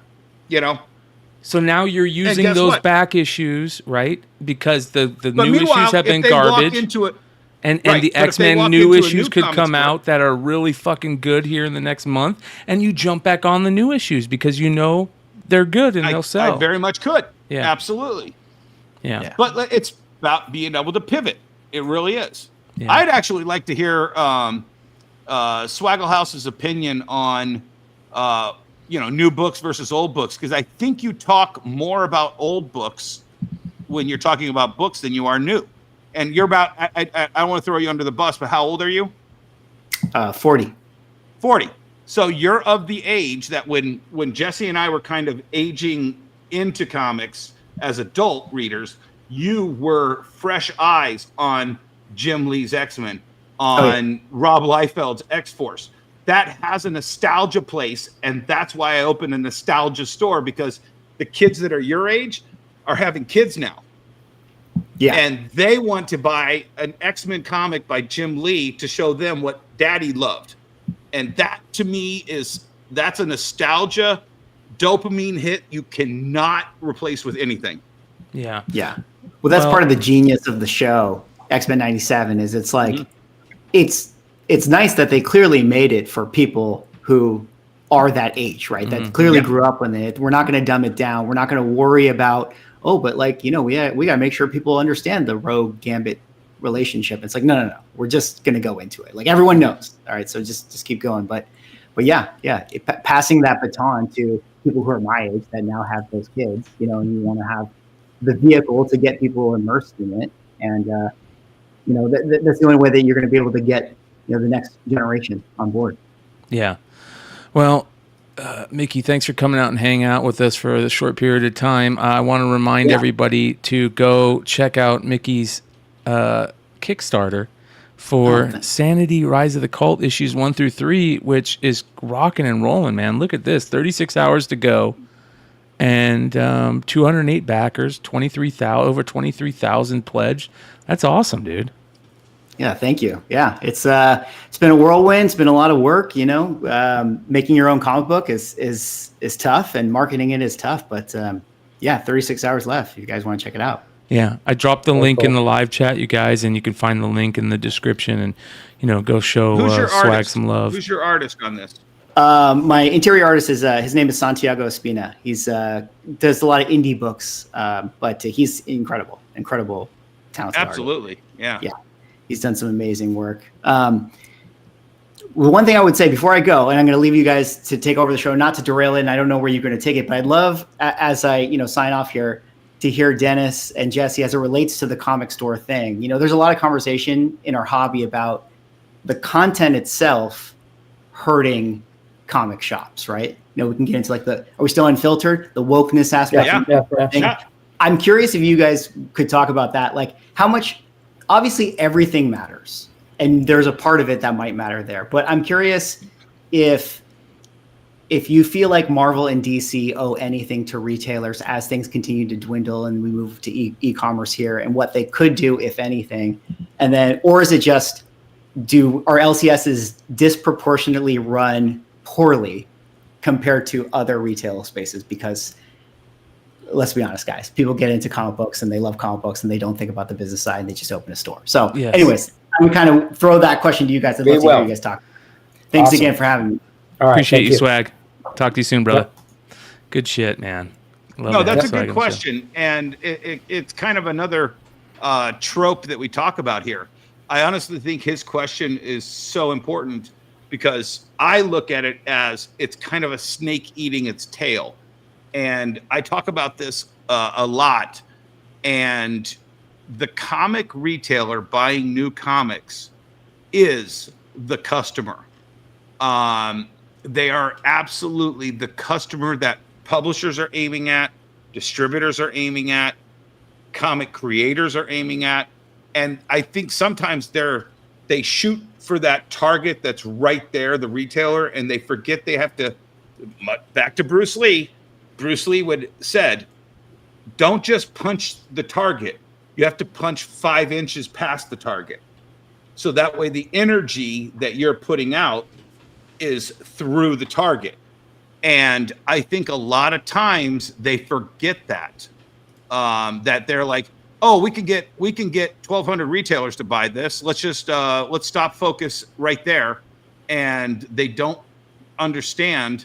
And that's what we're going to get. We're going to segue into this in a short second, what that demographics of that comic retailer is. But they sell to the retailer, and the retailers don't demand what their customers are wanting. When they get solicited something that's completely, they don't feel they can wag the dog. And you're looking at two people, Jesse and I, who absolutely intended to wag the dog as the tail. And we let them know. And Jesse, way before I did, I give Jesse all due credit, when they stop listening to us and they are only trying to target us as the customer and not the customer that we have to service, that's when we say goodbye. Yeah. And just like Swaggle House brought up, and like Brian was talking, X-Men is hot. There is this week an X-Men that looks like X-Men 97. But a year ago, there wasn't an X-Men 97 customer base that was being served. No. Period. Jonathan Hickman wasn't serving that. You had to read a freaking textbook manual to read Jonathan Hickman books. So one of the things that Swag was kind of, I think, getting at, and I want to ask this specifically to you guys, and Jesse, I'll start with you. Do you think that the publishers have to put out quality storytelling with new comics, or do we have enough quality storytelling in the past that we don't have to worry about that as much in new comics? So that's two different questions, because you kind of want to say, if you take out the top three, right? If you take out the top three and you go 3 through 25, I want to know what the number of crowdfunding those stores are doing, or those publishers are doing, because they're just skipping the retailer, right? It's publisher to fan, which is fine. I have no problem with that, but they are skipping the retailer in that essence. So you do have crowdfunding that is involved in here. Crowdfunding is a different storyline, because you're actually hitting that customer with the whole storyline right off the bat via Dynamite with Nick, Coffin Comics with Brian Pulido, Billy Tucci with She, and we can go on and on and on about crowdfunding. But I think what happens is there's an educational thing. So when Blackest Night came out, you probably should have had Tales of the Green Lantern Corps right by that issue number 1 to say, oh, by the way, do you actually want to know how this starts? Because here's how this starts. So we have to educate, I think, a little bit more. Infinity Gauntlet, let's get that trade out there for people to read. Black Costume, let's educate people on the Black Costume. And so I think the storytelling is important. But again, if you get to the completionist world where most people are completionists, they don't care what the storytelling is being. And I will tell you, I've had customers that said, listen, this series sucks, but I don't want to break my number run. So I'll go ahead and continue to read it, but I'll pick that one up later, not even reading the last 2 issues. So it's 2 components there. I think there is an obligation for Marvel, DC, and Image to put out great product that has new content in it, and also content that can go backwards, right? Jesse, can I ask you a question? So, yep. As a retailer question I've never asked you, and then I'll answer my answer to the same question. In 42 years of being a comic book retailer and working in comic book stores, how many times has Marvel and DC said, hey, Jesse, what do you think we should do next? I would say we can add another 42 years, and that will still be 0, right? I mean, seriously, I have never heard a retailer walk up on stage. Actually, I take it back. One publisher, one creator did that, and I think you were there when he did it. Robert Kirkman invited all the retailers in 2010 or 11, I can't remember what year it was, to Petco Park for a breakfast. And it was the year that Walking Dead broke through, and he invited all the retailers that were on the list to come into this retailer breakfast, and he ate breakfast right next to all of us. Yeah, I know Aaron was there. Were you there? We sat in the front. It was me, you, Jen, and Jen, and Aaron. Yeah, George was there too. And George, George. Yeah. So he just hops up on one of the tables after we finished breakfast. He's like, "Guys, what do you need from me?" And every retailer, and this was before we knew who Sean Big Clutch Kirkham was. He's like, "That's a good idea. Make that happen by January." Yep. Next. You know what? We could do that. Oh, you want Daryl on the cover of a comic book? We can't do that. Sorry. AMC won't let us. Next. And he went through every retailer's questions, no matter how ridiculous. He addressed every one of them. I have never, in my 19 years as a retailer, and I'm sure Jesse, 42 years, I have never been treated with that much respect, that much integrity from literally a man at the top of his games who could have told us all to go fuck ourselves. Yeah, period. and it did not matter how many books you brought. He was signing each one. He was spending time with each other. I think if that's kind of a tough one there, because he's technically not a publisher, but he is now. He is. Yeah, he understands that not only is he representing Skybound, he's representing his brand. So he's kind of doing that twofold there. I think when you think of Walking Dead, you don't think of Skybound. Very few people could probably name the publisher. They would say Image right off the bat, right? So I think that's a very unique there. There are unique individuals that I hold very high in stature that I have had the pleasure to have dinner with or shake their hands, take a picture with. But the notion is it's very small. And the reason why it's very small is these guys have to run big businesses. And that small retailer in Glendale, Arizona, do I really want to listen to him bitch? You know, I would. Yeah. Well, yeah. Oh, yeah. Of course. That's why I'm saying the answer is yes. I get insight from talking to other retailers. Like I said, I talked to 3 or 4 different retailers today. I got a different insight on every one of these topics from talking to them. Well, I've never been talked to. What I find very interesting, and we talked about Comics Pro, 5 episodes ago, pretty heavily. Well, this new a story came out on ICV2. It said Comix Pro releases retailer survey results. And this just blows me away again, so I'm going to bring it up. I'm going to sound like a broken record, but I just have to say it.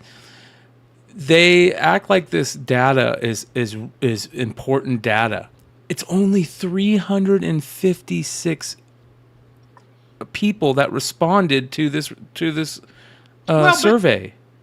But that I think it is important. It's a very small number because clearly they don't ask the 1,200 retailers, because then they would actually, if Diamond did this, they would have to say, we talked to 1,200 retailers. Yes. And this is, so at least with a sample size of, I think 400 or 500 people went to that Comix Pro event, and 356 bothered to fill out the survey. And apparently this was a very long survey. It's a good microcosm. I mean, Jesse and I were willing to create sell-through data based on 10 to 20 stores and expand that to 50 to 100 stores at the point at which they were pretending there was 2,000 accounts. And they did not want that at all. So they didn't want even a smaller sample size. So this is actually, it's a decent microcosm of the upper echelon, so they think, of comic retailers who went to a Comix Pro meeting and wanted to fill out a survey. So keep that in mind while we read some of these facts. It says here, comic retailer organization Comix Pro has released the results of its first general retailer survey, sharing aggregated anonymous information on who retailers are, what they sell, and their challenges. The survey was conducted over 6 weeks, ending in late January 2024. Although the survey was conducted by Comix Pro, 2/3 of the 356 respondents were not members. The survey was publicized by distributors, publishers, and others to reach a larger pool. Quote, as a result of the high number of responses and the range of retailers who responded, we are confident that this survey presents a realistic snapshot of the industry as a whole, says Outreach Director and Vice President of the Board of Comix Pro, Jen Haynes. The results reported fell into 4 categories, starting off with demographics. So here's the first category, demographics. First little bullet says comic book stores tend to be small, family-owned, independent businesses. 88% of retailers work in their stores full-time. 81% of retailers have single storefronts, and 30% of stores reported that they have no employees. Over 1/3 of retailers reported they have children at home. Anything interesting that sticks out to you there? Let's break that. Can we go by each one of these little data points and break it down from Jesse's view and my view? Yeah. On average, 80% of the stores are owned by small family-run businesses. They work every day. They're the primary employee of their store, and 30% of them have stores. So that means 50% of the stores are single owner, working all the time, and 30% also have staff. Okay, so that's a pretty huge number of those 12. Let's just pretend it's still that 1,200 stores that Jesse and I agree on, even though he slipped up and said 1,400 earlier. Yeah. So that's 600 stores, 600 people working in a store every day by themselves. I don't believe that. Oh, wait, no, have no employees. I'm sorry, have no employees. Yeah. So that doesn't make sense. Yeah. Okay, so 20% have no employees and 10% of those 88 do. So that's 70%. So 70% are store owners and employees. Yeah. Right? Yeah, but I don't think, is that a surprise? No. It kind of a little bit is. It little bit is, but it's that they don't have employees or what? Written down. What's the surprise, Dennis? That they don't have employees? Well, okay, so if 18% work full time and 30% have no employees, that's of the people who could go to Comix Pro. That's several days. How many stores don't have anybody that they can have watch their store so they can go run off to Comix Pro? Yeah, I think it was in Pittsburgh. This year, right? Yeah. How many had? Let's talk about someone being able to go across the street to Sonic's to get some food. Yeah, I know. mean, forget about Comix Pro. That's like that's your decision. But I think when you look at numbers like this, I'm always interested in what that person's goal is.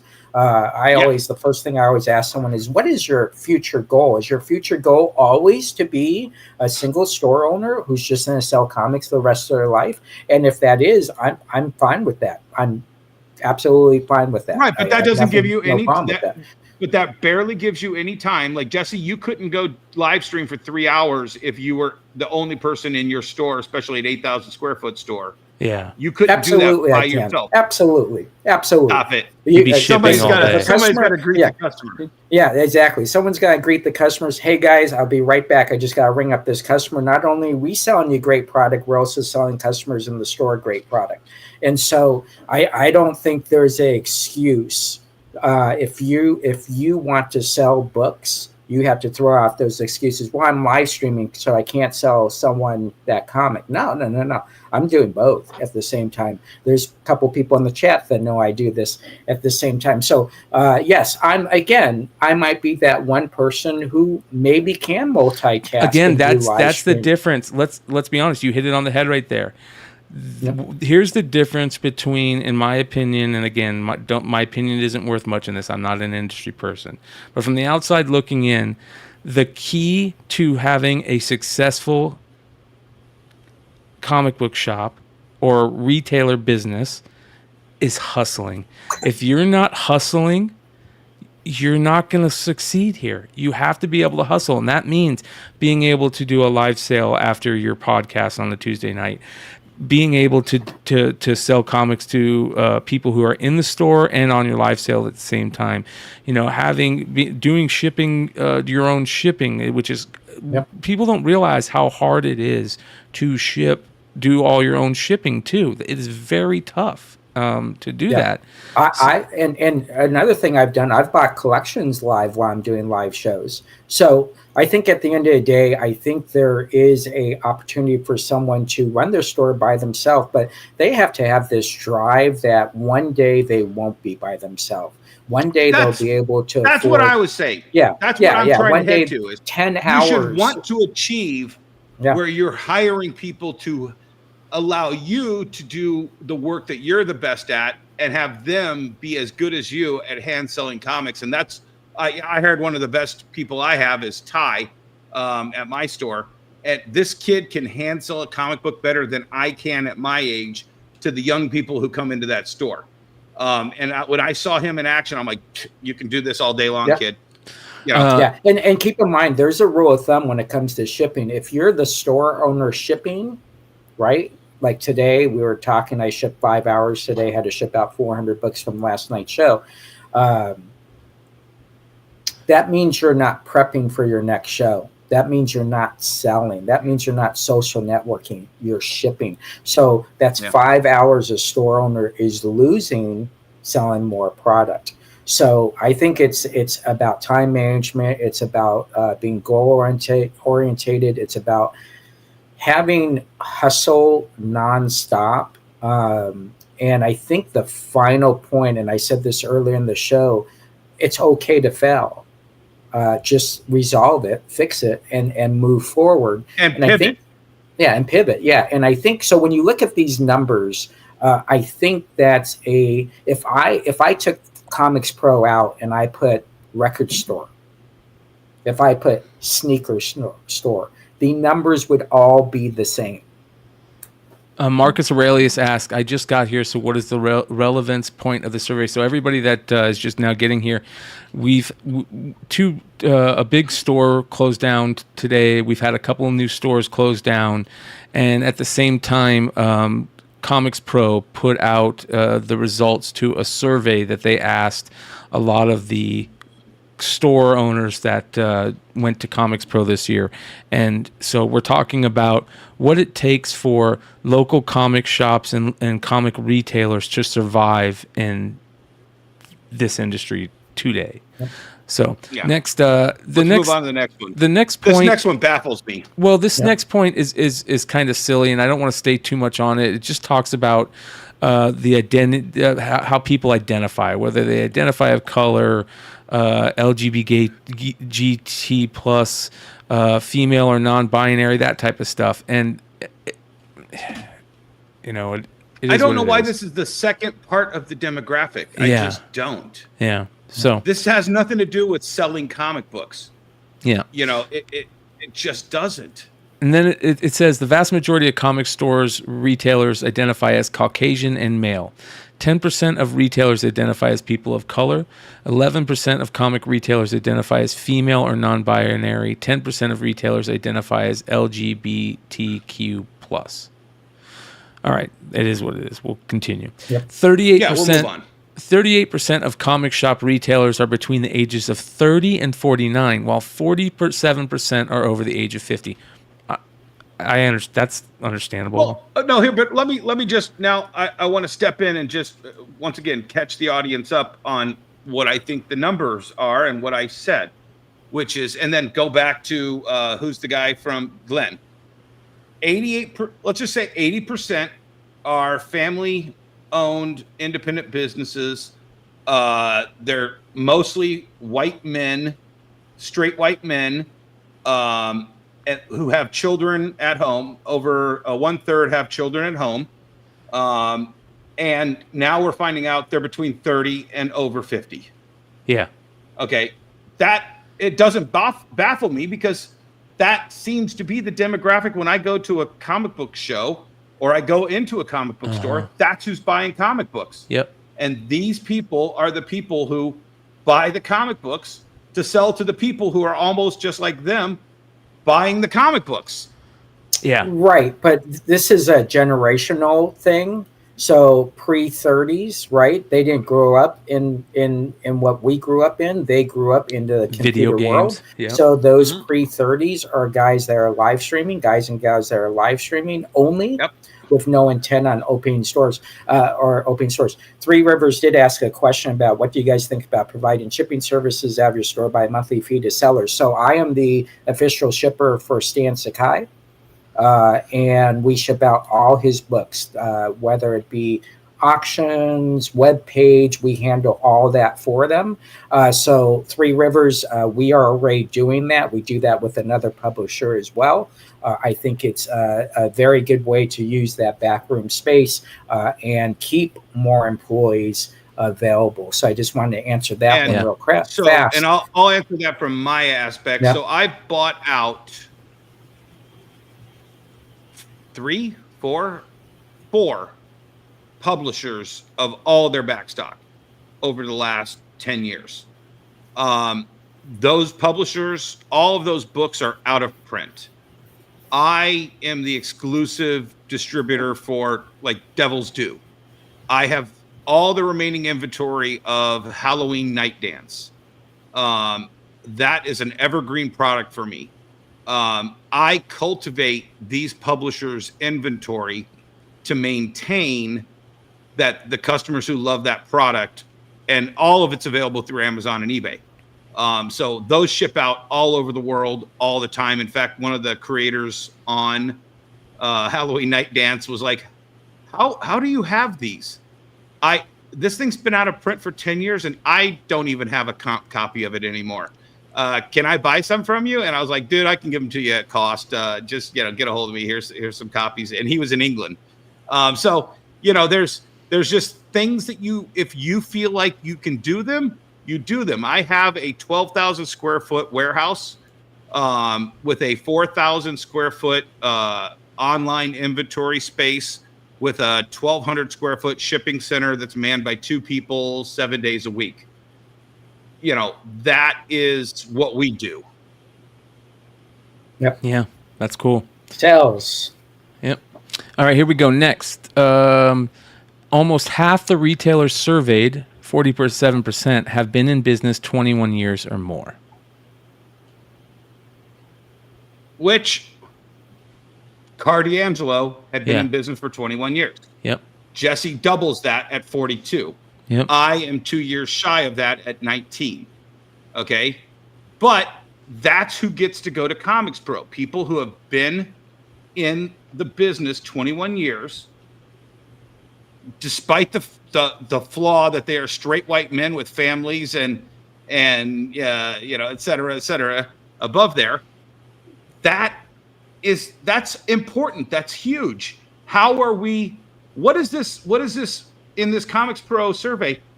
At what point? And I've gone to one Comics Pro meeting. I've gone to their San Diego retailer breakfast probably 10 times. At no point in there do they ever say, how do we maintain this? They're talking about, well, how do we get more women of color in the comic retailing? I don't know how you do that. Go ahead and figure out how to do it, but maintain the fact that half of your straight white men have been in business for over 21 years, and that's a good thing. Yeah. All right, let's move on to the sales part of this sales part of this survey. 54% of retailers reported gross sales of $300,000 or less in 2023, while 18% of retailers reported gross sales over $1 million. Now, so the problem I want to hear with this- Jesse's take on this. Yeah, the problem with this survey, there's no contents to it. I know. So if I'm reading this, okay, 54% of retailers grossed $300,000 or less in 2020. Wow, 18%. So that's 72%. So what about the other 28%? How much did they do between 3 and $1 million? These people that did $1 million, how many stores did they have? Right. Did they have one? Did they have is that two? per Did they store? do a survey for all five? Roughly, that's 70. If you count this as 350 and you count that as 20 just because it's a round number, and that's 70 retailers are making over $1 million. I'm going to argue that I think at least 35 of them are lying through their fucking teeth. Well, 18% of retailers or they have reported- multiple stores. Yeah. Yeah, but Right? there's If not they- that many retailers that have multiple stores, Jesse. You Well, know I would say that's a group of like 20 to 30 retailers Right. tops. I would be interested in how many people over 50 actually did the survey. I mean, that's most people in their 50s don't do surveys. I mean, that's the first thing. True. But the problem is we're using raw data with no contents. And when And they're not giving us all the raw data. They're not giving us all the raw data. They're telling they're gleaning little pieces of data and giving them to us, force feeding them to us. It says exactly. next, So when comparing overall sales were down in 2023, obviously. The majority of comic book stores, 69%, reported lower gross sales in 2023 than in 2022. A bright spot, however, is that 22% of stores reported higher sales in 2023. Huh? So once again, 69%, 22%, that's 91%. What were the other 9? There's only 2 answers to this, and somehow there's 9% of them that didn't answer this or have a different answer than these 3. When comparing 2023 sales to 2019 pre-pandemic sales, fewer stores experienced a sales decline. 54% of comic book stores reported lower gross sales in 2023 than in 2019. I don't know how. I just don't. They're clearly not doing all the things they could have in 2023 to make up for that gap. Yeah, they basically pivoted away from 2019, which was what made them successful. Yeah, and they pivoted I don't away get from it. success, right? All right. It makes no sense. Here's one. Sales of new comics were down 73% in comic shops in 2023 versus 2022, while graphic novel sales were down 65% of comic shops, with a decline between 1% and 50% reported. And that's a huge, first of all, that's a huge 1% to 50%. spread. Yeah. I want to know how many were down 1 to 10, 11 to 20, 21 to 30. But just lumping all that in, it makes no sense to me. But it also makes sense that these guys are at Comics Pro taking a comic survey with the ear of every publisher and every distributor. And we didn't come out of Comics Pro with this announcement that is going to, any way, shape, or form, make up for that incredibly horrible fucking number. And they didn't demand it. You didn't hear one story come out of Comics Pro what are we looking at here? An average of 66 of the attendees demanded Marvel, DC, and the other publishers figure out a way to make them more money in 2024.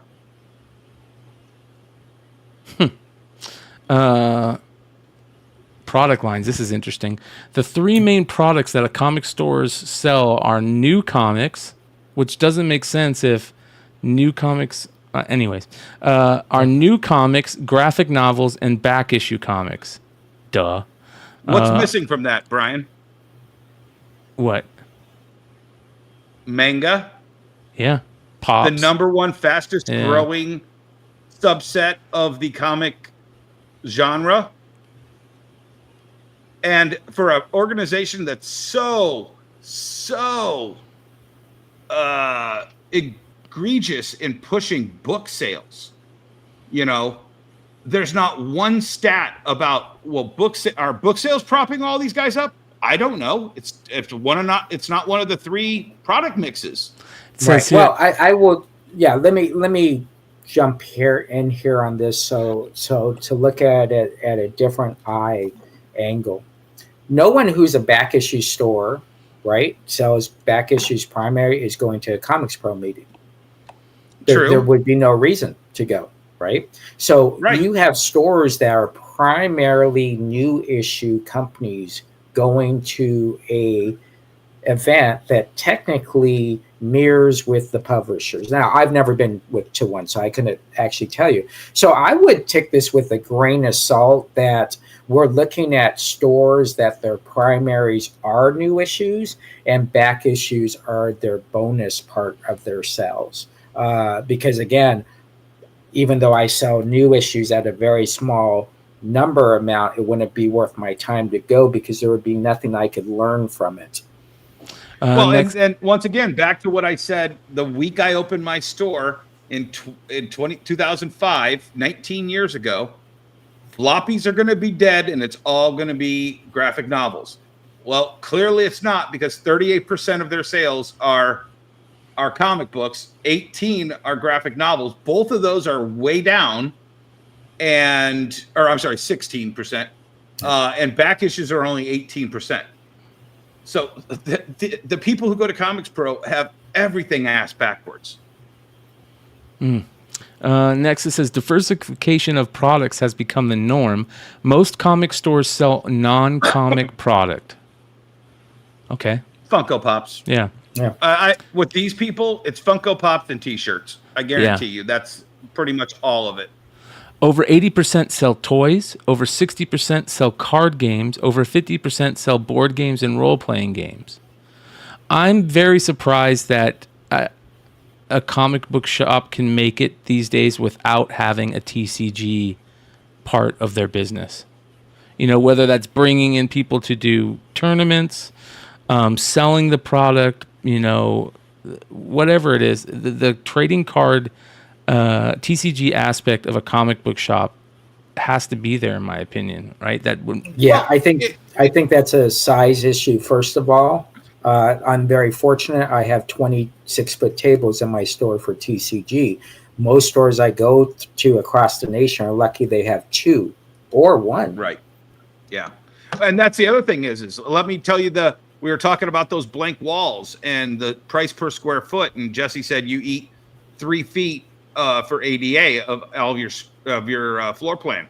You put an empty table in the middle of your store, you better have a way to make money off of that empty table the other 60% of the time that you're not running TCG games. Yeah. Because you're paying for that square foot of empty table the days you're not running TCGs. And the days you're running TCGs, if you're doing Friday Night Magic, there's no Friday afternoon Magic. There's no Friday afternoon Yu-Gi-Oh! While the kids are in school. You've got an empty table for 5 hours before those Magic players show up. Yeah. So yes, TCGs should be a mix of your store, but sometimes it can cost you more than you're making. Yeah, I think TCG is wrapped around how many drinks are you selling, how many sodas are you selling. There's a lot of things that you got put into play for that time that you have it going on. I think it's very important. You have to have judges. It's a tough business. It's the one part of the store I let those guys run.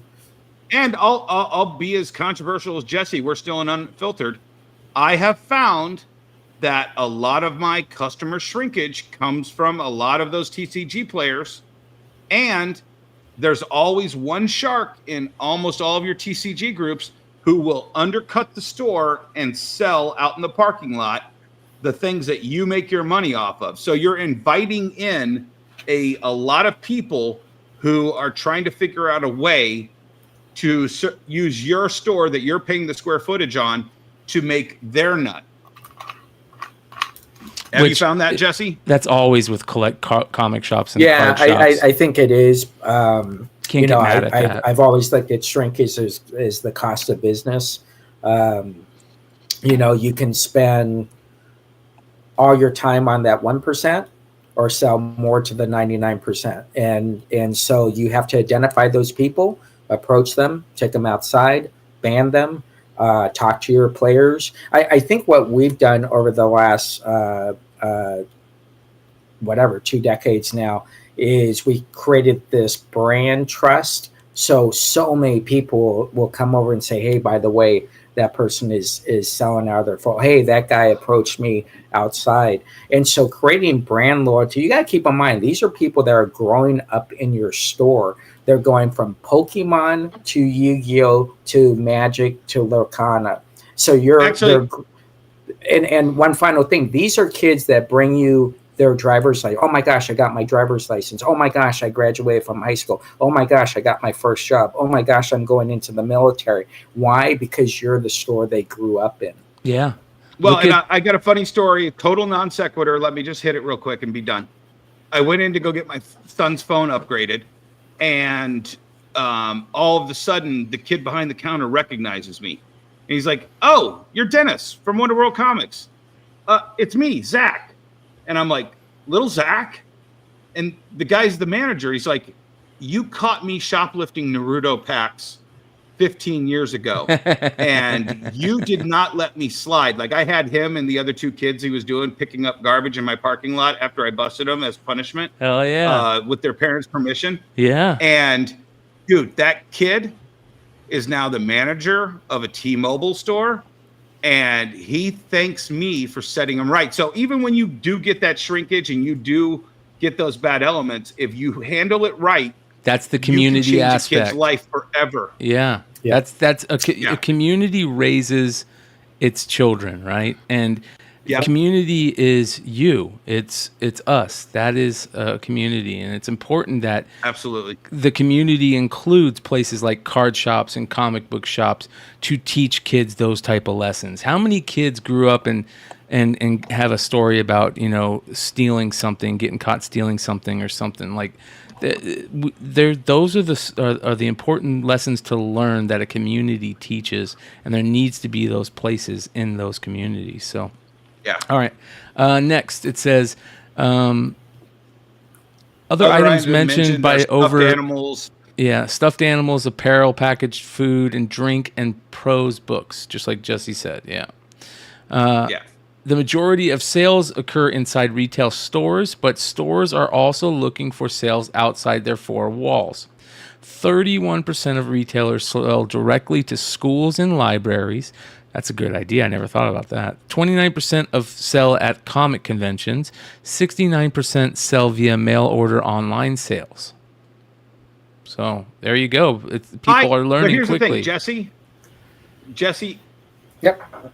Here's the thing. That 69% that sell online, the people who go to Comics Bro. You've looked at all these numbers coming up and down and blah, blah, blah. Do you believe that 69 are really selling online, or do they just dabble online? Well, I think if someone sells one item online last month, they're considering themselves a e-commerce person, where I think there needs to be standards, just like they tried to break down everything else in the 30s, the 40s, the 50s. I would want to see that 69% that actually says, are you selling on a web page? Are you selling on an eBay platform or are you selling live? And I can guarantee you the live part is very, very small. The percentage of stores that sell versus just regular consumers is an extremely low number. For every, and again, I'm thinking out loud here, don't know the exact numbers, but for every person that sells live streaming, you might have 5 stores out of that every 100. Why? Because most stores are stuck in the trenches. They can't multitask. They get off work and they say, I just can't do 2 hours of live streaming, right? So I would question, is this web page sales? Is this eBay sales? Is it Whatnot sales? Is it eBay live sales, Drip, Network, all these places on that answer? Again, it's the problems with surveys. No one is double checking the survey, right? So no one calls up Dennis and says, hey, Dennis, let's go over this survey. Here it says you live stream or that you do. I don't think Comics Pro even asked that because they don't care about live streaming. So is this They never correct? asked that. Right. And can you define it? That's the question. Almost all stores, 97%, offer comic subscription services at their stores, while 57% of stores offer discounts on new comics, and 39% of stores have a rewards program.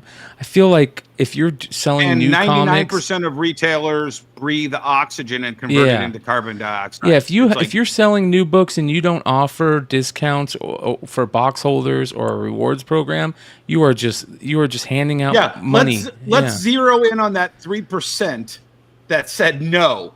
I want to know what dipshit retailer doesn't have a subscription service. They're just, those 3% are only there for the freebie giveaways. Yeah. Well, man. Finally, operations. Almost 80% of comic retailers operate using a point-of-sale system. What does that mean for people that don't know what a point-of-sale system is? So a point-of-sale system is either a scanner that brings in all the information. So you would scan a book, you'd scan the barcode that says, Brian, you bought this, we're putting it into your POS system. Hey, I want to order something. I go into my computer, I order direct from Diamond, Lunar, Penguin, boom, boom, boom. That's your POS system.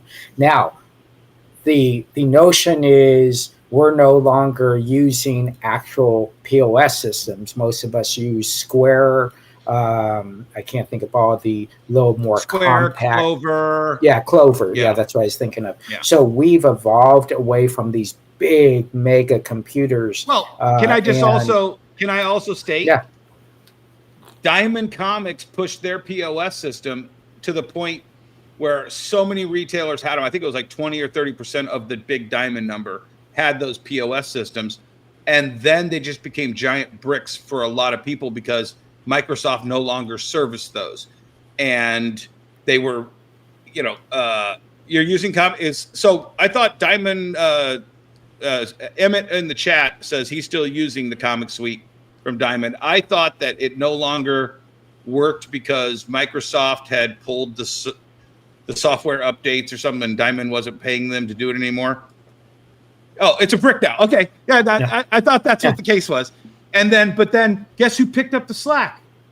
Comics Pro picked up the slack, and they have their own POS system that you can buy and pay to update and maintain, where I'm sure they get a small kickback from the POC or the POS management. It's just that this is also just one of those things that it just shows me they haven't pivoted. Yeah, that's the important thing, right? Hold on, I'm gonna bring up a picture real quick. So Comic Suite is Diamond, but like Emmett said, it's a brick now. It's just a cash register. There we go, cash register. Yep. Yeah, talking about cash registers. That cash register. Yeah, that cash register. That's the picture to the left is January 25th, 1982. That's my very first sale in the comic book store. Very first sale. And you learn that the one thing that has stayed constant is we have to sell comic books. All the other things we talked about are cool, But in the end, we have to sell comic books. And that's why I've looked at my success. I know someone had said 2023 was the worst year in comic book sales. I don't know who had a bad year last year. Everybody I know had a great year. If you look at comic conventions, if you look at auction houses, if you look at live streaming, everything was technically up. The only thing that was down was new issue sales. But again, I have pointed out here, a lot of the new issue sales became crowdfunding. So if you take those crowdfunding numbers and you input them over, we probably broke even as far as new issue sales. Is that fair for retailers? Obviously not, right? But we have to look at sales as a whole. Kickstarter numbers, which are new issue sales, are not included in any of the numbers that you're looking at. Well, and here's the thing. I guarantee you, I don't know if I think they had that number up there, how many go to shows and et cetera. But when you start extrapolating all this stuff, and Jesse, I know you'll cringe when I say this, but you have the first market, comic book stores. Right. You have the second market, shows. You have the third market, Amazon and eBay, and you have the fourth market, live streaming. Right. Okay. I want to see stats on those four markets, and those stats stack up to show me that the industry is up or down. I'm sorry, Brian, you host a fucking show every Friday. You co-host a show every Friday that tells us these stupid 10 books are through the roof. Those dollars are going somewhere. And every time it's a variant, it's probably a retailer. Yeah. At some point, you're probably right. All right, next, 61% of stores spend money on advertising, with the majority of that only 61%. Okay. With the majority of that expenditure happening on social media, especially Facebook. That blows me away, man. I feel, and I know these guys understand this because I've talked to them about it before. Facebook, maybe that's a reason why we're so old in this hobby, right? Because if you're not using Instagram, TikTok, Twitter, and you're only using Facebook, those kids, those under 30-year-olds are not on Facebook. I'm sorry. Go look at that stat. 85% of retailers are 30 to 49, and the rest are over 50. That's your Facebook. They don't understand. I make a TikTok for my new store, and it's eyes that I don't see on Facebook. You know what I'm saying? There's just this, but that's the disconnect. Guess what? Was there one class at Comics Pro, TikTok 101? I guarantee you it wasn't. Is there one Instagram? We're going to teach you Instagram. How to social media. Diamond Retailer Summit. You know what I'm saying? That's what this industry is about. That's why I'm doing this show with you and Jesse. Yep. Because YouTube is an entire different world that I wasn't a part of prior to 4 years ago. Yeah. And I saw the power that this platform has for getting to younger audience people and to help expand our market to people who aren't going to see my Facebook post, or obviously Car D'Angelo's Facebook sale, in his garage or his sidewalk sale, or Comix Experiences, cafe shop posts. We found all those on Facebook. That's where they died. I would like to know how many people watching this show, whether you're watching it live or on the replay, are retailers. If you're a retailer watching the show, please let me know in the comments below the video. And Emmett says it right there, and I agree with him. Facebook ads don't work. They don't. I mean, Jesse, you sell on Facebook, so maybe they work for you. Maybe that only works for the fourth market. I use Facebook for a different social media outreach. I don't use it to sell product. I use it to sell my brand. So I think it's a little bit different way to gauge your business. I'm just trying to get eyes onto my brand so I can pivot them over to my live streaming companies. And so I'm working more on algorithms, hashtagging, meta tagging, that type of product or that type of way on. So I don't really look at it as, oh my gosh, I did an ad and I didn't get $100 in sell to cover And that. how many retailers out there don't understand what algorithm means, analytics? They don't understand that stuff. And you guys are right. There needs to be Diamond and Comics Pro and San Diego Comic-Con. They need to have panels for this type of stuff. They don't understand it. Brian, they don't understand it. No, you're right. The typical person selling us comic books from a publisher, no offense, I love you, Nikki, is Nikki Barucci. It's people who have been in the comic book industry for 30 plus years, all shifting from company to company, doing the same spiel, but for the new publishers. All the publishers are over 50 years old. So You think they're going to teach somebody? No, you need to grab that girl in your marketing that you pay, bring them to a show. I guarantee you, I'll buy your book if you taught me a better way to Instagram. Three Rivers Comics says, do you think that the age of comic buyers has more to do with having time and disposable income? I was busy with career and dating in my early 20s and came back to comics when I had time and money. Hold on here, Three Rivers. But there was a seed planted when you were a kid that told you love comics. If we're not planting that seed, how do those people come back when they have disposable income? I guess that's what I'm getting at. So Shout out to Nikki. He says, I'm over 50. That is right. I'm almost at the speed limit at 55. Right. But here's the thing, Nikki, you're not going to teach retailers how to sell your comic books on Instagram. But that's something that somebody at Diamond or somebody at Image or somebody at a Comics Pro or a Diamond Retailer Summit, if they really wanted to earn their money, that's something they should be teaching those over the 70% that are over 50 years old or whatever that number was. You know what I'm saying? And I've never seen that. Period. Yeah. Right. And I think, again, I've brought this up several times. It's a generational thing.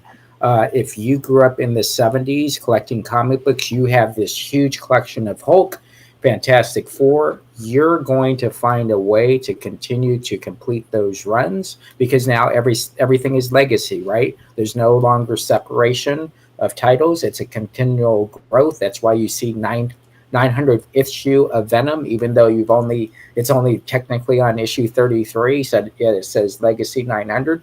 So you have that. You get into the 80s, which is the big boom. A good portion of comic book fans came in on the 80s. Almost everybody I know came in on the 80s. Up to about 92. Then you have the new generation come in with the new publishers. So it really depends on that generational gap that you came in with. But there's an old saying, comic book fans never die. They get rebooted in the future, just like comic books. And that's basically what happened to you. Yeah, that's good stuff, man. Shout out to and I remember that if you remember back to those early Baltimore summits in the O's, and one of my mentors, who I come out to visit in Arizona, Al Kaplan, from Inkworks, and he owned video stores all over. He taught real stuff at those retailer summits. And there are people out there who have that experience, and they are willing to teach us. And then there are these kids that you can pay to teach us. They're mercenaries. They'll work for money. But nobody's thinking outside that cylinder vase to be able to think about this kind of stuff and to make this important. It's too bad. Well, remember that year I'm on stage and I don't know what I won, maybe best customer service or something. And they asked me how I came up with the reward system. And I'm sitting on stage looking at the crowd of 1,200 people saying, I did not create the reward system. I mean, your airlines gives points. Everybody gives points. But in the comic book industry, we're so drastic that it takes so much time for modernization to come into our industry. Yeah. Three Rivers says, I disagree with seeds not being planted. MCU is planting that seed. Kids will want the physical media when they have money and time. I believe that, but could be wrong. Vinyl example. Well, and I think Three Rivers was talking about how if Jesse and I pivot, if everybody pivots like Jesse and I, how there's I can't remember if that was you, Three Rivers, so I apologize. But part of this is what my business model is now.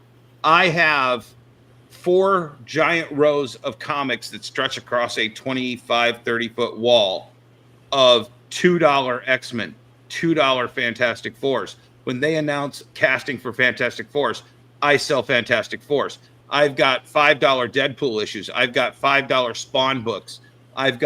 So when all of these kids are hearing about these new things that they're seeing on TikTok and they're seeing on Instagram and they're seeing from their YouTube content people, and New Rockstars does a breakdown that they all watch, or Matt Pack does an entire theory episode on it, then they come in to read it. And I tell people this, and I've said it on the show before, but I'll say it again. I didn't start selling Deadpool comic books until the kids that waited at midnight to get Marvel Ultimate Alliance played Deadpool for the first time and then came in the next day to find out who this crazy bastard was. And all the Deadpools were in my dollar boxes. And that's when I started selling Deadpool. There is a way to plant these seeds, but you also aren't going to catch the sunlight. I'm trying to come up with more analogies, with a $5 or an $8 brand new book on the shelf. Yeah, I think they need to know that these come from comics. They don't come from games on your phone, or they don't come from games on your Xbox. Like, these are comics, and they come from the sequential stories, and there's histories of these characters, not just their powers and their look. You know what I mean? Like, well, and there's a great business model for this. My son, who literally doesn't read any comics, and he works at 2 different comic book stores, but that's another whole topic. He plays the Conquest of Champions game on his phone. Exactly. That's all Marvel Unlimited, Marvel marketing. When you win a special level, they show you the first appearance of the skin that you win, and he'll take screen captures. You go, Dad, we have this back issue? And I'm like, oh, yeah, that's the first appearance of, this new suit from this character and blah, blah, blah. Okay, but those seeds are getting planted. We just don't have a business model or a pivoted business model to cultivate that crop. I do. Jesse does. We might not know it. No, I was just going to say, and keep in mind, in the 80s and the 90s, count how many comic book movies there are, relevant comic book movies. That's 6 months to a year of how many movies now come out. So when we get into the generational things, Batman 89 comes out, Superman 78 comes out. Most of those people didn't really gravitate to comic book stores. They bought shirts, right? Yep. Because that was the medium then. Oh, let's go buy a shirt. Oh, let's go buy a Star Wars. Listen, actually, I will disagree with you on that, because I talk to a lot of Batman 89, the comic or the movie, was a lot of the people I've talked to who have had stores for as long as you have said that was one of the few radar blips where people just randomly walked in to just buy a Batman comic. Yeah, sure. Yeah, you have that anomaly, but there was a different focus then. Keep in mind, when MCU first came out, folks, we remember this, Dennis? We would get a FedEx envelope with tickets, right? Yeah. That's how they were involved in stores. Let me put in some posters. Let me give you some giveaways. Boom, boom. And then what happens, they realize we already got the comic book fan coming. So we don't care about that 15%. We care about the 85% that does not go to a comic book store. So we don't have to give those store tickets anymore. They sent them to the local radio stations rather than us. Sure. Yeah. So this next one is one of the ones that just set me through the roof and being like, what is going on here?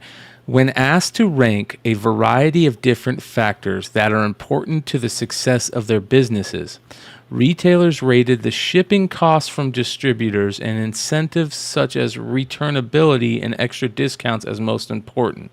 When asked to rank different issues that retailers feel impact their business in a negative manner, the overwhelming response was being required to place final orders on an issue 2 of a series before number 1 has come out. Is that your number one negative thing? That doesn't make it. That sounds like they weren't even talking to comic book people. That doesn't sound like a major thing for. Maybe I'm wrong. It's the little minutia bullshit that I've listened to for 19 years going to these things. They all think somehow returnability. These people know how many comic books they're going to sell to their customers. If they don't, they're idiots. But they should probably know within 10 to 20% margin of, I don't need returnability to tell me how many of your book. If you want to pepper 100 copies at every store of 1,200 and be able to brag that you have a 1,200 or a 120,000 print run, then that's what you're doing with returnability. You're just peppering the market with all of these books, and then you won't ever publicize how many got returned. There's no way to track how many got returned. So the only headline that gets up there is new comic book sells 120,000. Done. Yeah. Well, here's the thing. Well, no, I can't actually talk about that, so strike that. But whoa, I almost got myself in trouble there. So shipping costs is the cost of doing business. That is a write-off. So whatever your shipping cost is, look at it in that way, shape, or form. That is part of doing business. Did Diamond screw up by saying these exact words? We found ways to save you 25% more. Absolutely. You shouldn't have said jack, because what I read it as is you were charging me 25% more, and you just now caught it. Yeah. Okay. So and we covered that on the last show.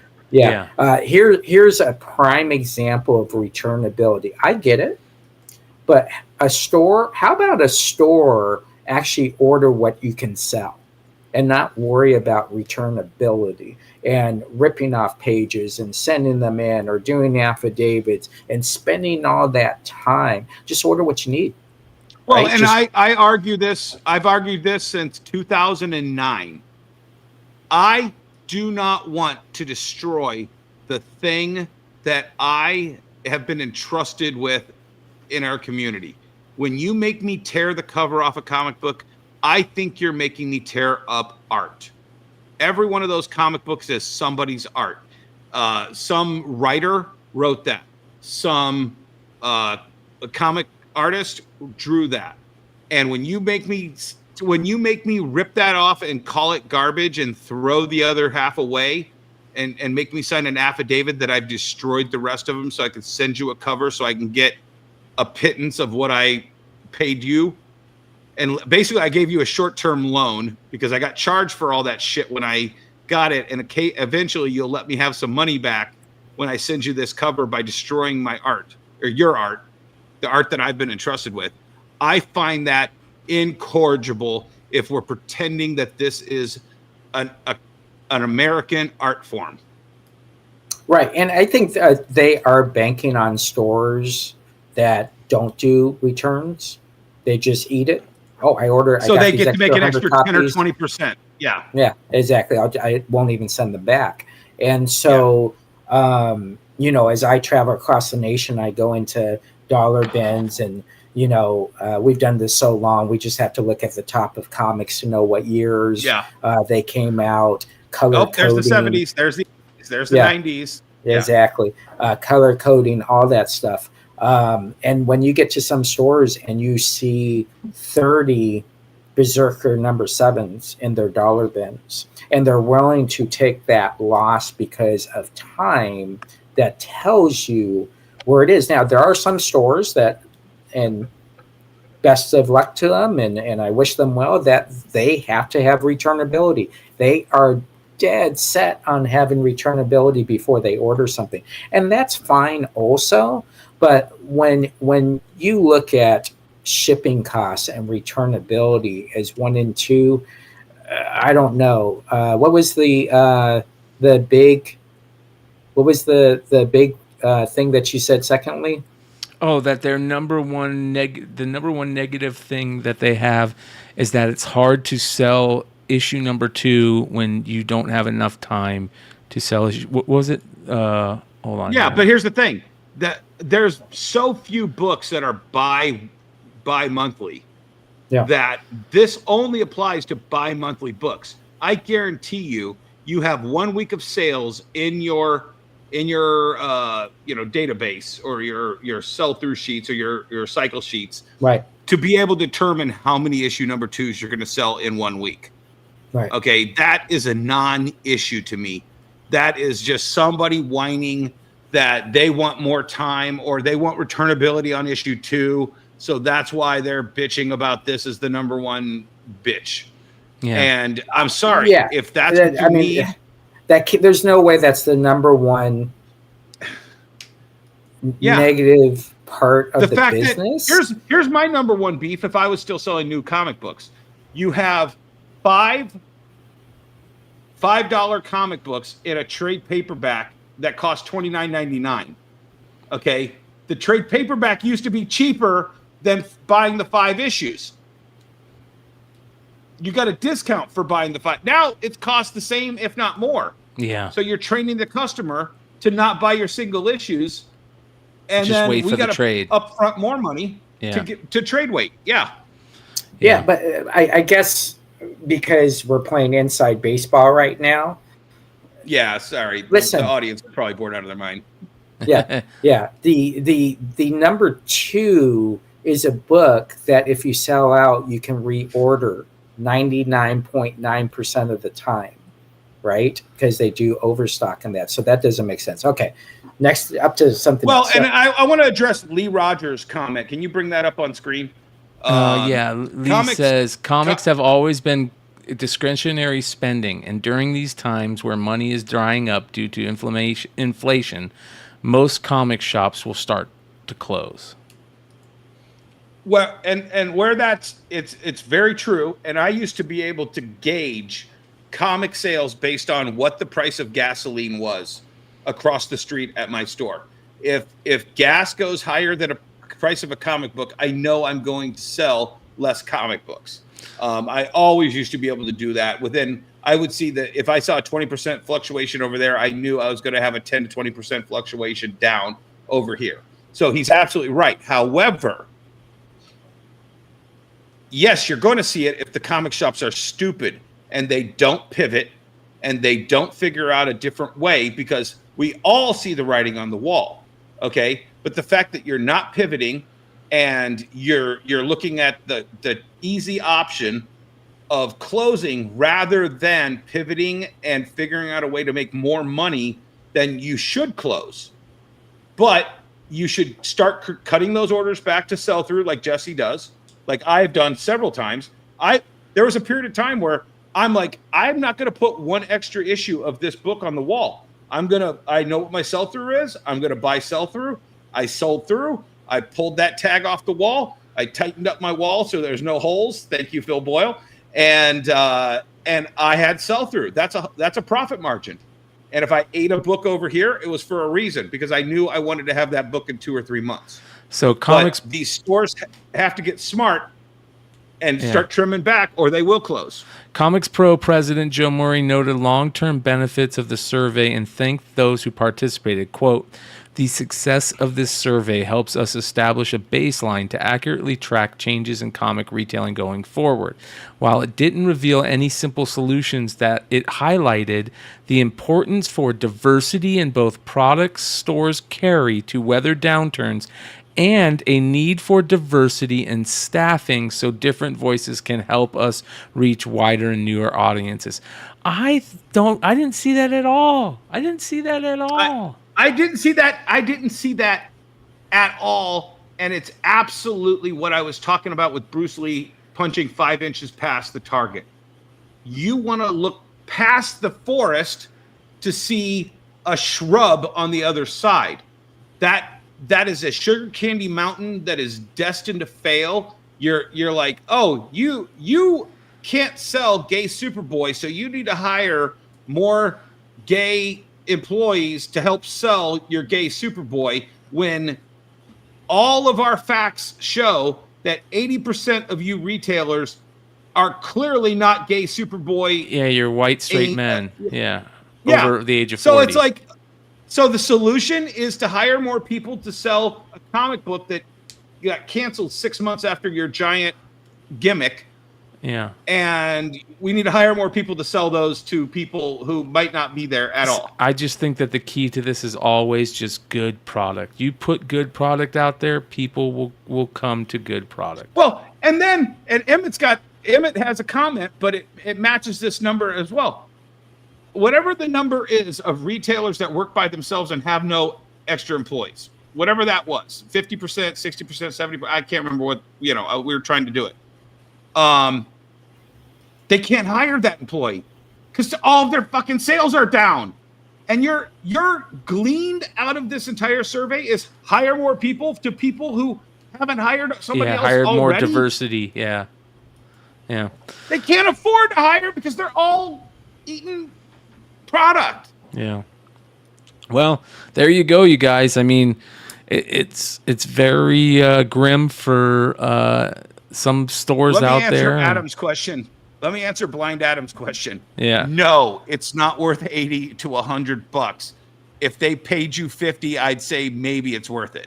Adam says, questions to Dennis and Jesse: is the Comics Pro mentorship program worth the $80 to $100? And the answer is no.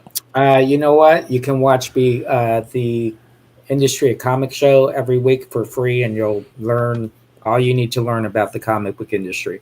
There you go. Absolutely. Listen, our business is, and this has nothing to do with Comics Pro. It has nothing to do with anything other than business has to be conducted every week, and we need to create solutions daily. And so if we wait for a survey, we're a year late. We're a year behind. And so you need to make decisions that are based on your store, your clientele, and what your actual goals are. And if your goals are to sell XYZ amount of comics, you will find a way to sell XYZ amount of comics. I can't tell you how many times I've woken up in the store on a 6-foot table at 4:00 in the morning saying, oh my gosh, I didn't even know I fell asleep. I'll go one step further, Jesse. Every one of these retailers meetings I've gone to, and afterwards, there's always a little confab out front, blah, blah, blah, or maybe it's a smoking area or whatever. I always say, they're all like, oh, well, that was really cool that we're going to get this, and that's really cool, we're going to get that. And I'm like, can you honestly tell me that one thing you heard tonight is going to drastically change the comic book business? And I said that at almost every one of those. Are you serious? You think that's what's going to save us from going from 1,500 to 1,200 retailers over the next 10 years? That's what's going to save. Car D'Angelo is going to be saved by hiring more diverse people in Sherman Oaks, California, next to apparently the not homeless camp that lives next to him, according to Swaggle House. The not graffiti. It's going to change the graffiti, not graffiti that is there. No, it didn't save Car D'Angelo. It's not going to save 1,200 fucking retailers, you fucking shills. Yeah, I think the number one thing at these events, and it's happened every year, is when you're able to line up for the free stuff. Then everybody is attention. Yeah. They're ready to go. That's why they're there to begin with. Yeah, people are still on stage talking, and nope, the line, you got 90% of the people in line. Bleeding Cool did a story because at one of the retailers' lunches at San Diego, and it went really long. And DC Ski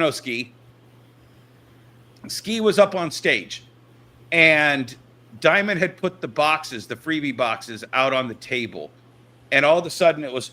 I know you're gonna hate this, Brian, but it was like.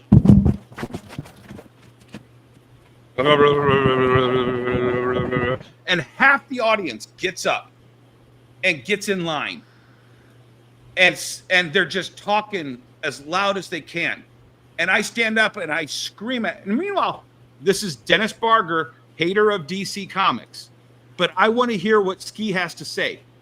because he's been in that business long enough, and we've sat through all of this, and half of that audience at San Diego got up to get in line and disrupt DC Comics. Yeah. And I yelled at them. I'm like, can you shut up? We're actually trying to listen to Ski give DC's presentation. Yeah. Yeah, I think one of the things that we need to do is we need to get Brian the tape with Steve Jeppy talking about, if you're not selling back issues, I won't be selling you new issues in the future. That was Chicago 2015. Yeah, we need to get that tape to you because the notion is, I think what happens is we're so focused on new issues because it's tangible numbers, right? When you're talking about live streaming, that's not tangible numbers. No one's writing these numbers down and putting it in a graph and selling it to XYZ and saying, oh, you got to sell these numbers. Listen, how many stores does it take to sell that action number 1 for $6.5 million? That's still a sell. I don't care what the drama is on it. It's really still was. $6.5 million is added to the sales that we don't add to the sales anywhere. So I think we live in a world that is low informational with the low hanging fruit that actually isn't really fruit. And I think that's it's actually walnuts or something, but I think that's where we're at. It's just and I the reason I like doing the show is we stay within the industry realms, and I get it. I get there's 77,000 people selling comic books on eBay, and if there's only 12, 13, 1,400 stores, I know all 1,400 stores aren't selling on eBay. So we got so many people selling comic books. So for a retailer, it's really not about new issues and manga. It's about being competitive against this new age of customers that are sellers that don't have to pay all these bills that we're paying to be a store owner. And listen, that's the way the business works. I'm not mad at them. If I have the opportunity, I probably would start that way.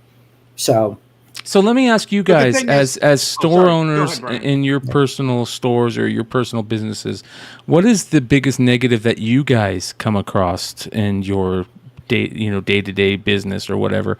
That is your biggest negative that you you would put down.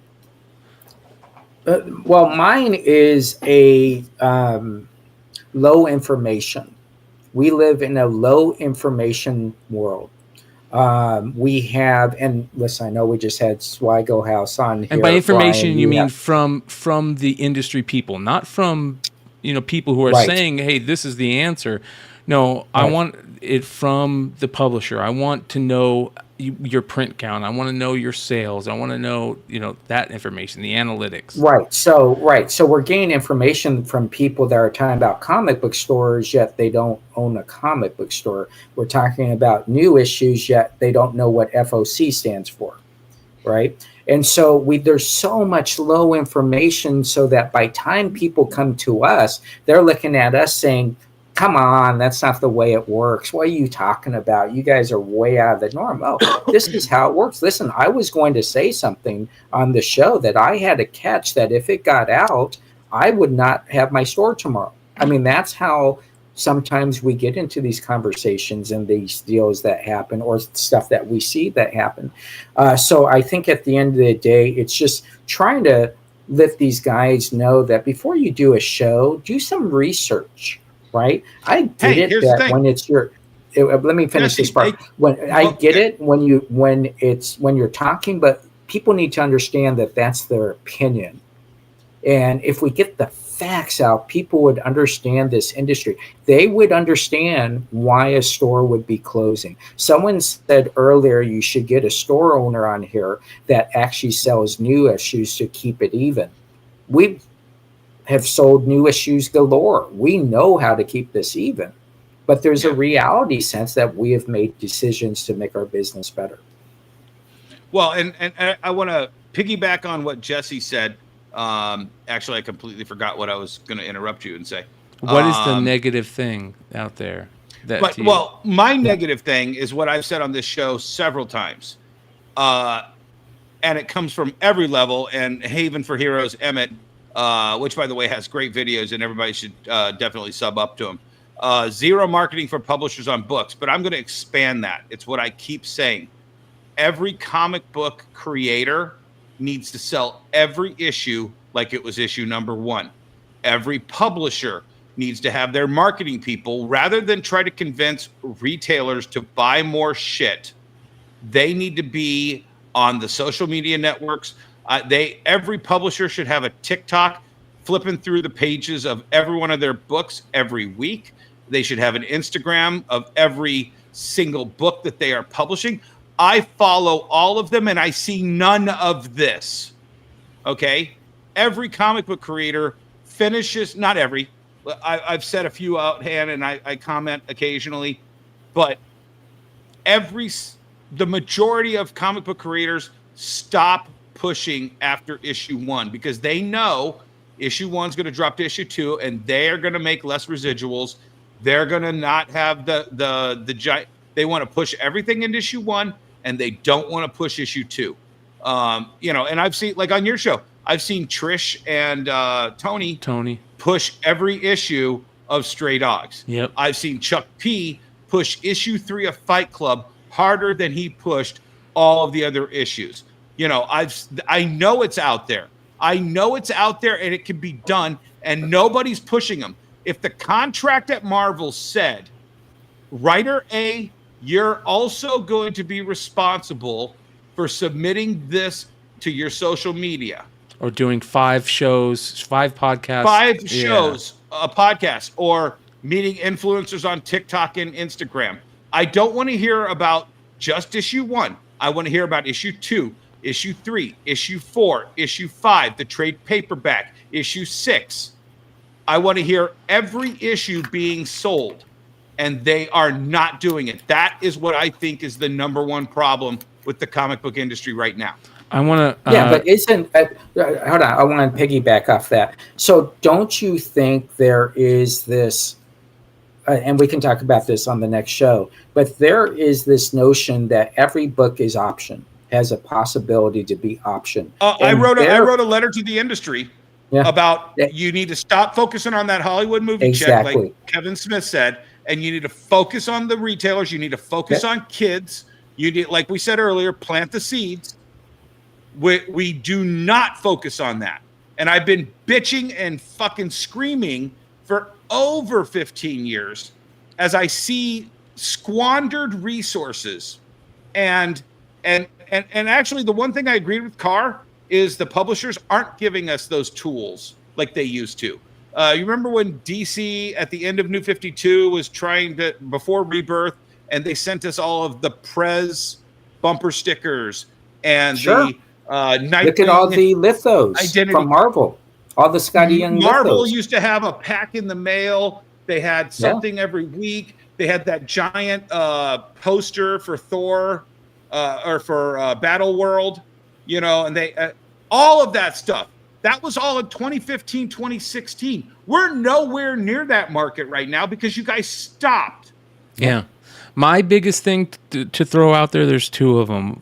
Number 1 is I still truly believe that we need good content coming out of the big 2 publishers, because you have to plant that seed for comics. I'm not talking about the characters or the IP. I'm talking about sequential comics, the American form of a comic book. We have to continue to push that, is where these characters come from and these IPs come from. But more importantly, I agree with you guys that I think that these companies that are in the comic book industry, Marvel, DC, CGC, they need to have PR people that reach out to these shows like this, or reach out, to social media content creators and say, hey, this is coming out. We want to come on and explain it. Oh, this is what we're hearing from the community. We want to come on and explain what this is.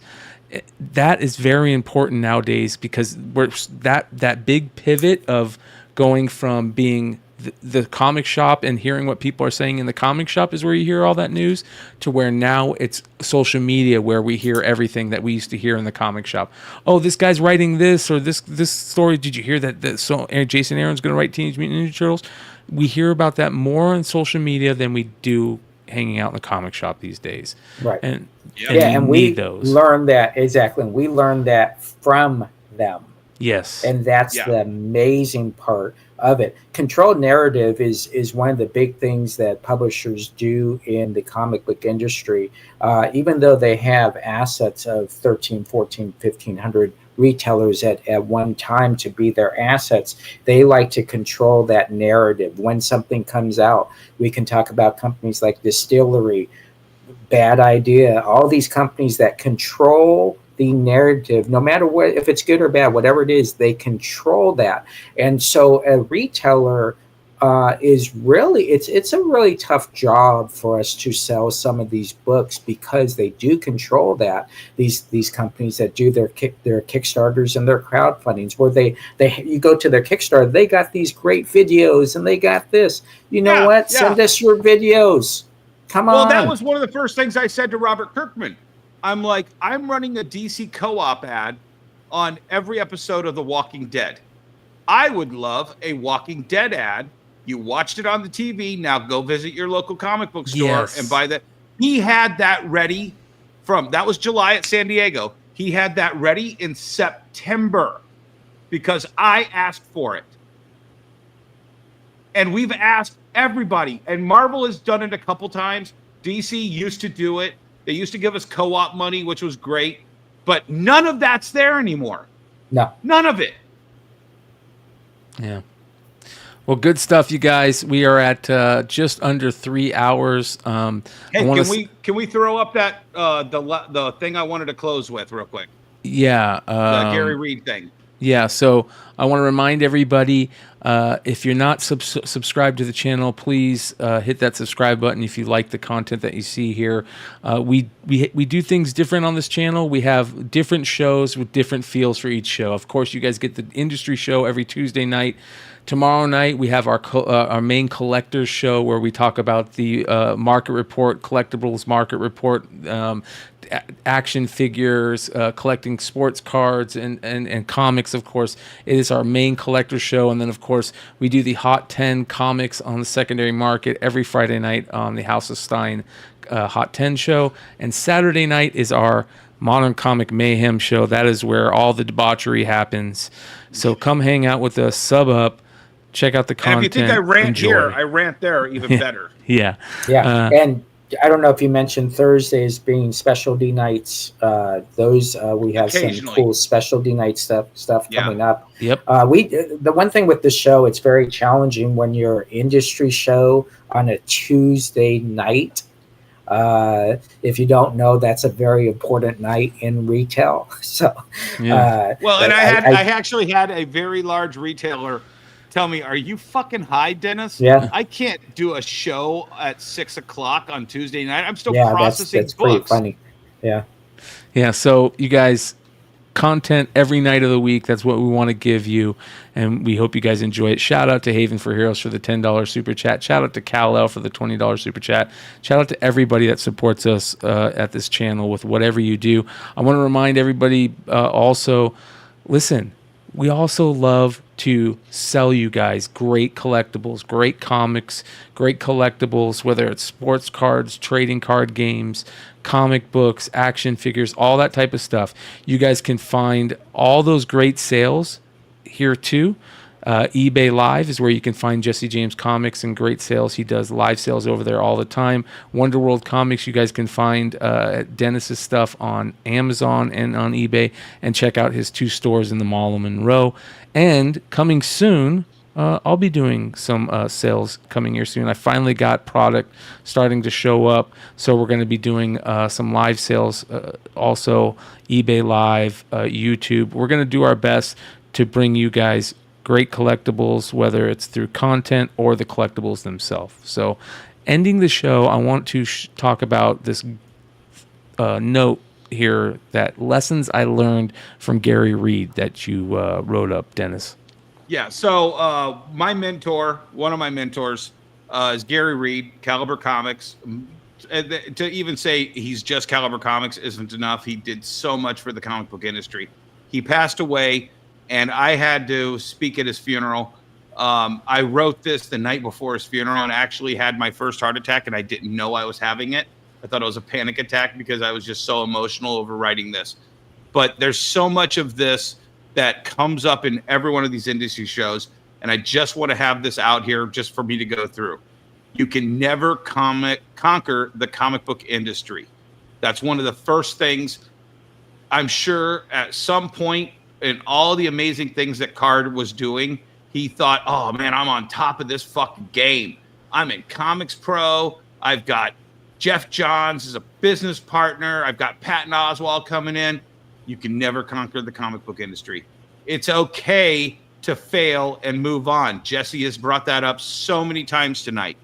You move on, but you pivot, you move on to the next thing, and you do something better. Set your sights on completing the job. Don't do things you don't enjoy. Jesse and I love every second of our day. We work hard, and we enjoy doing it. That's why we keep doing it. When you give up that enjoyment, you just give up. Work with people you like. Jesse and I have known each other for at least 19 years. 20 years if you count when I visited a store with my father and didn't know who the hell he was. All the people we talk about tonight are all people that we love and will continue to work with because we like working with them. Give your knowledge and experience freely. Any retailer who has problems, those are the people.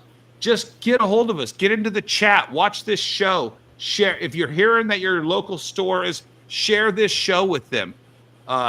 We will help you and give you our knowledge and experience freely. There's no $80 to $100 mentoring program. Where am I at? Don't be afraid to try new things. I was stuck in the exact same cycle. I wrote this before, and I had these new things in my back of my head. I finally listened, and it's the happiest I've been in 19 years of retailing. Work can wait if you have family waiting. I think that's important because especially when you hear that 30% have kids at home, I'm sure that, and with 21 years experience on 50% of those stores, and I bet you there's another 30 that have kids out of the home. How many of those baseball games and how many family dinners did you miss when you were slaving away at not surviving the business? I don't know if Carr has kids, but I hope he didn't miss any of the moments of his kid's life. Don't worry about your legacy. You just can't. You have to do what you're doing today. And if you happen to do something really great, the legacy is there, but don't worry about it. And 10, very important. No one is immortal. Live life to the fullest because you never know when it's your time.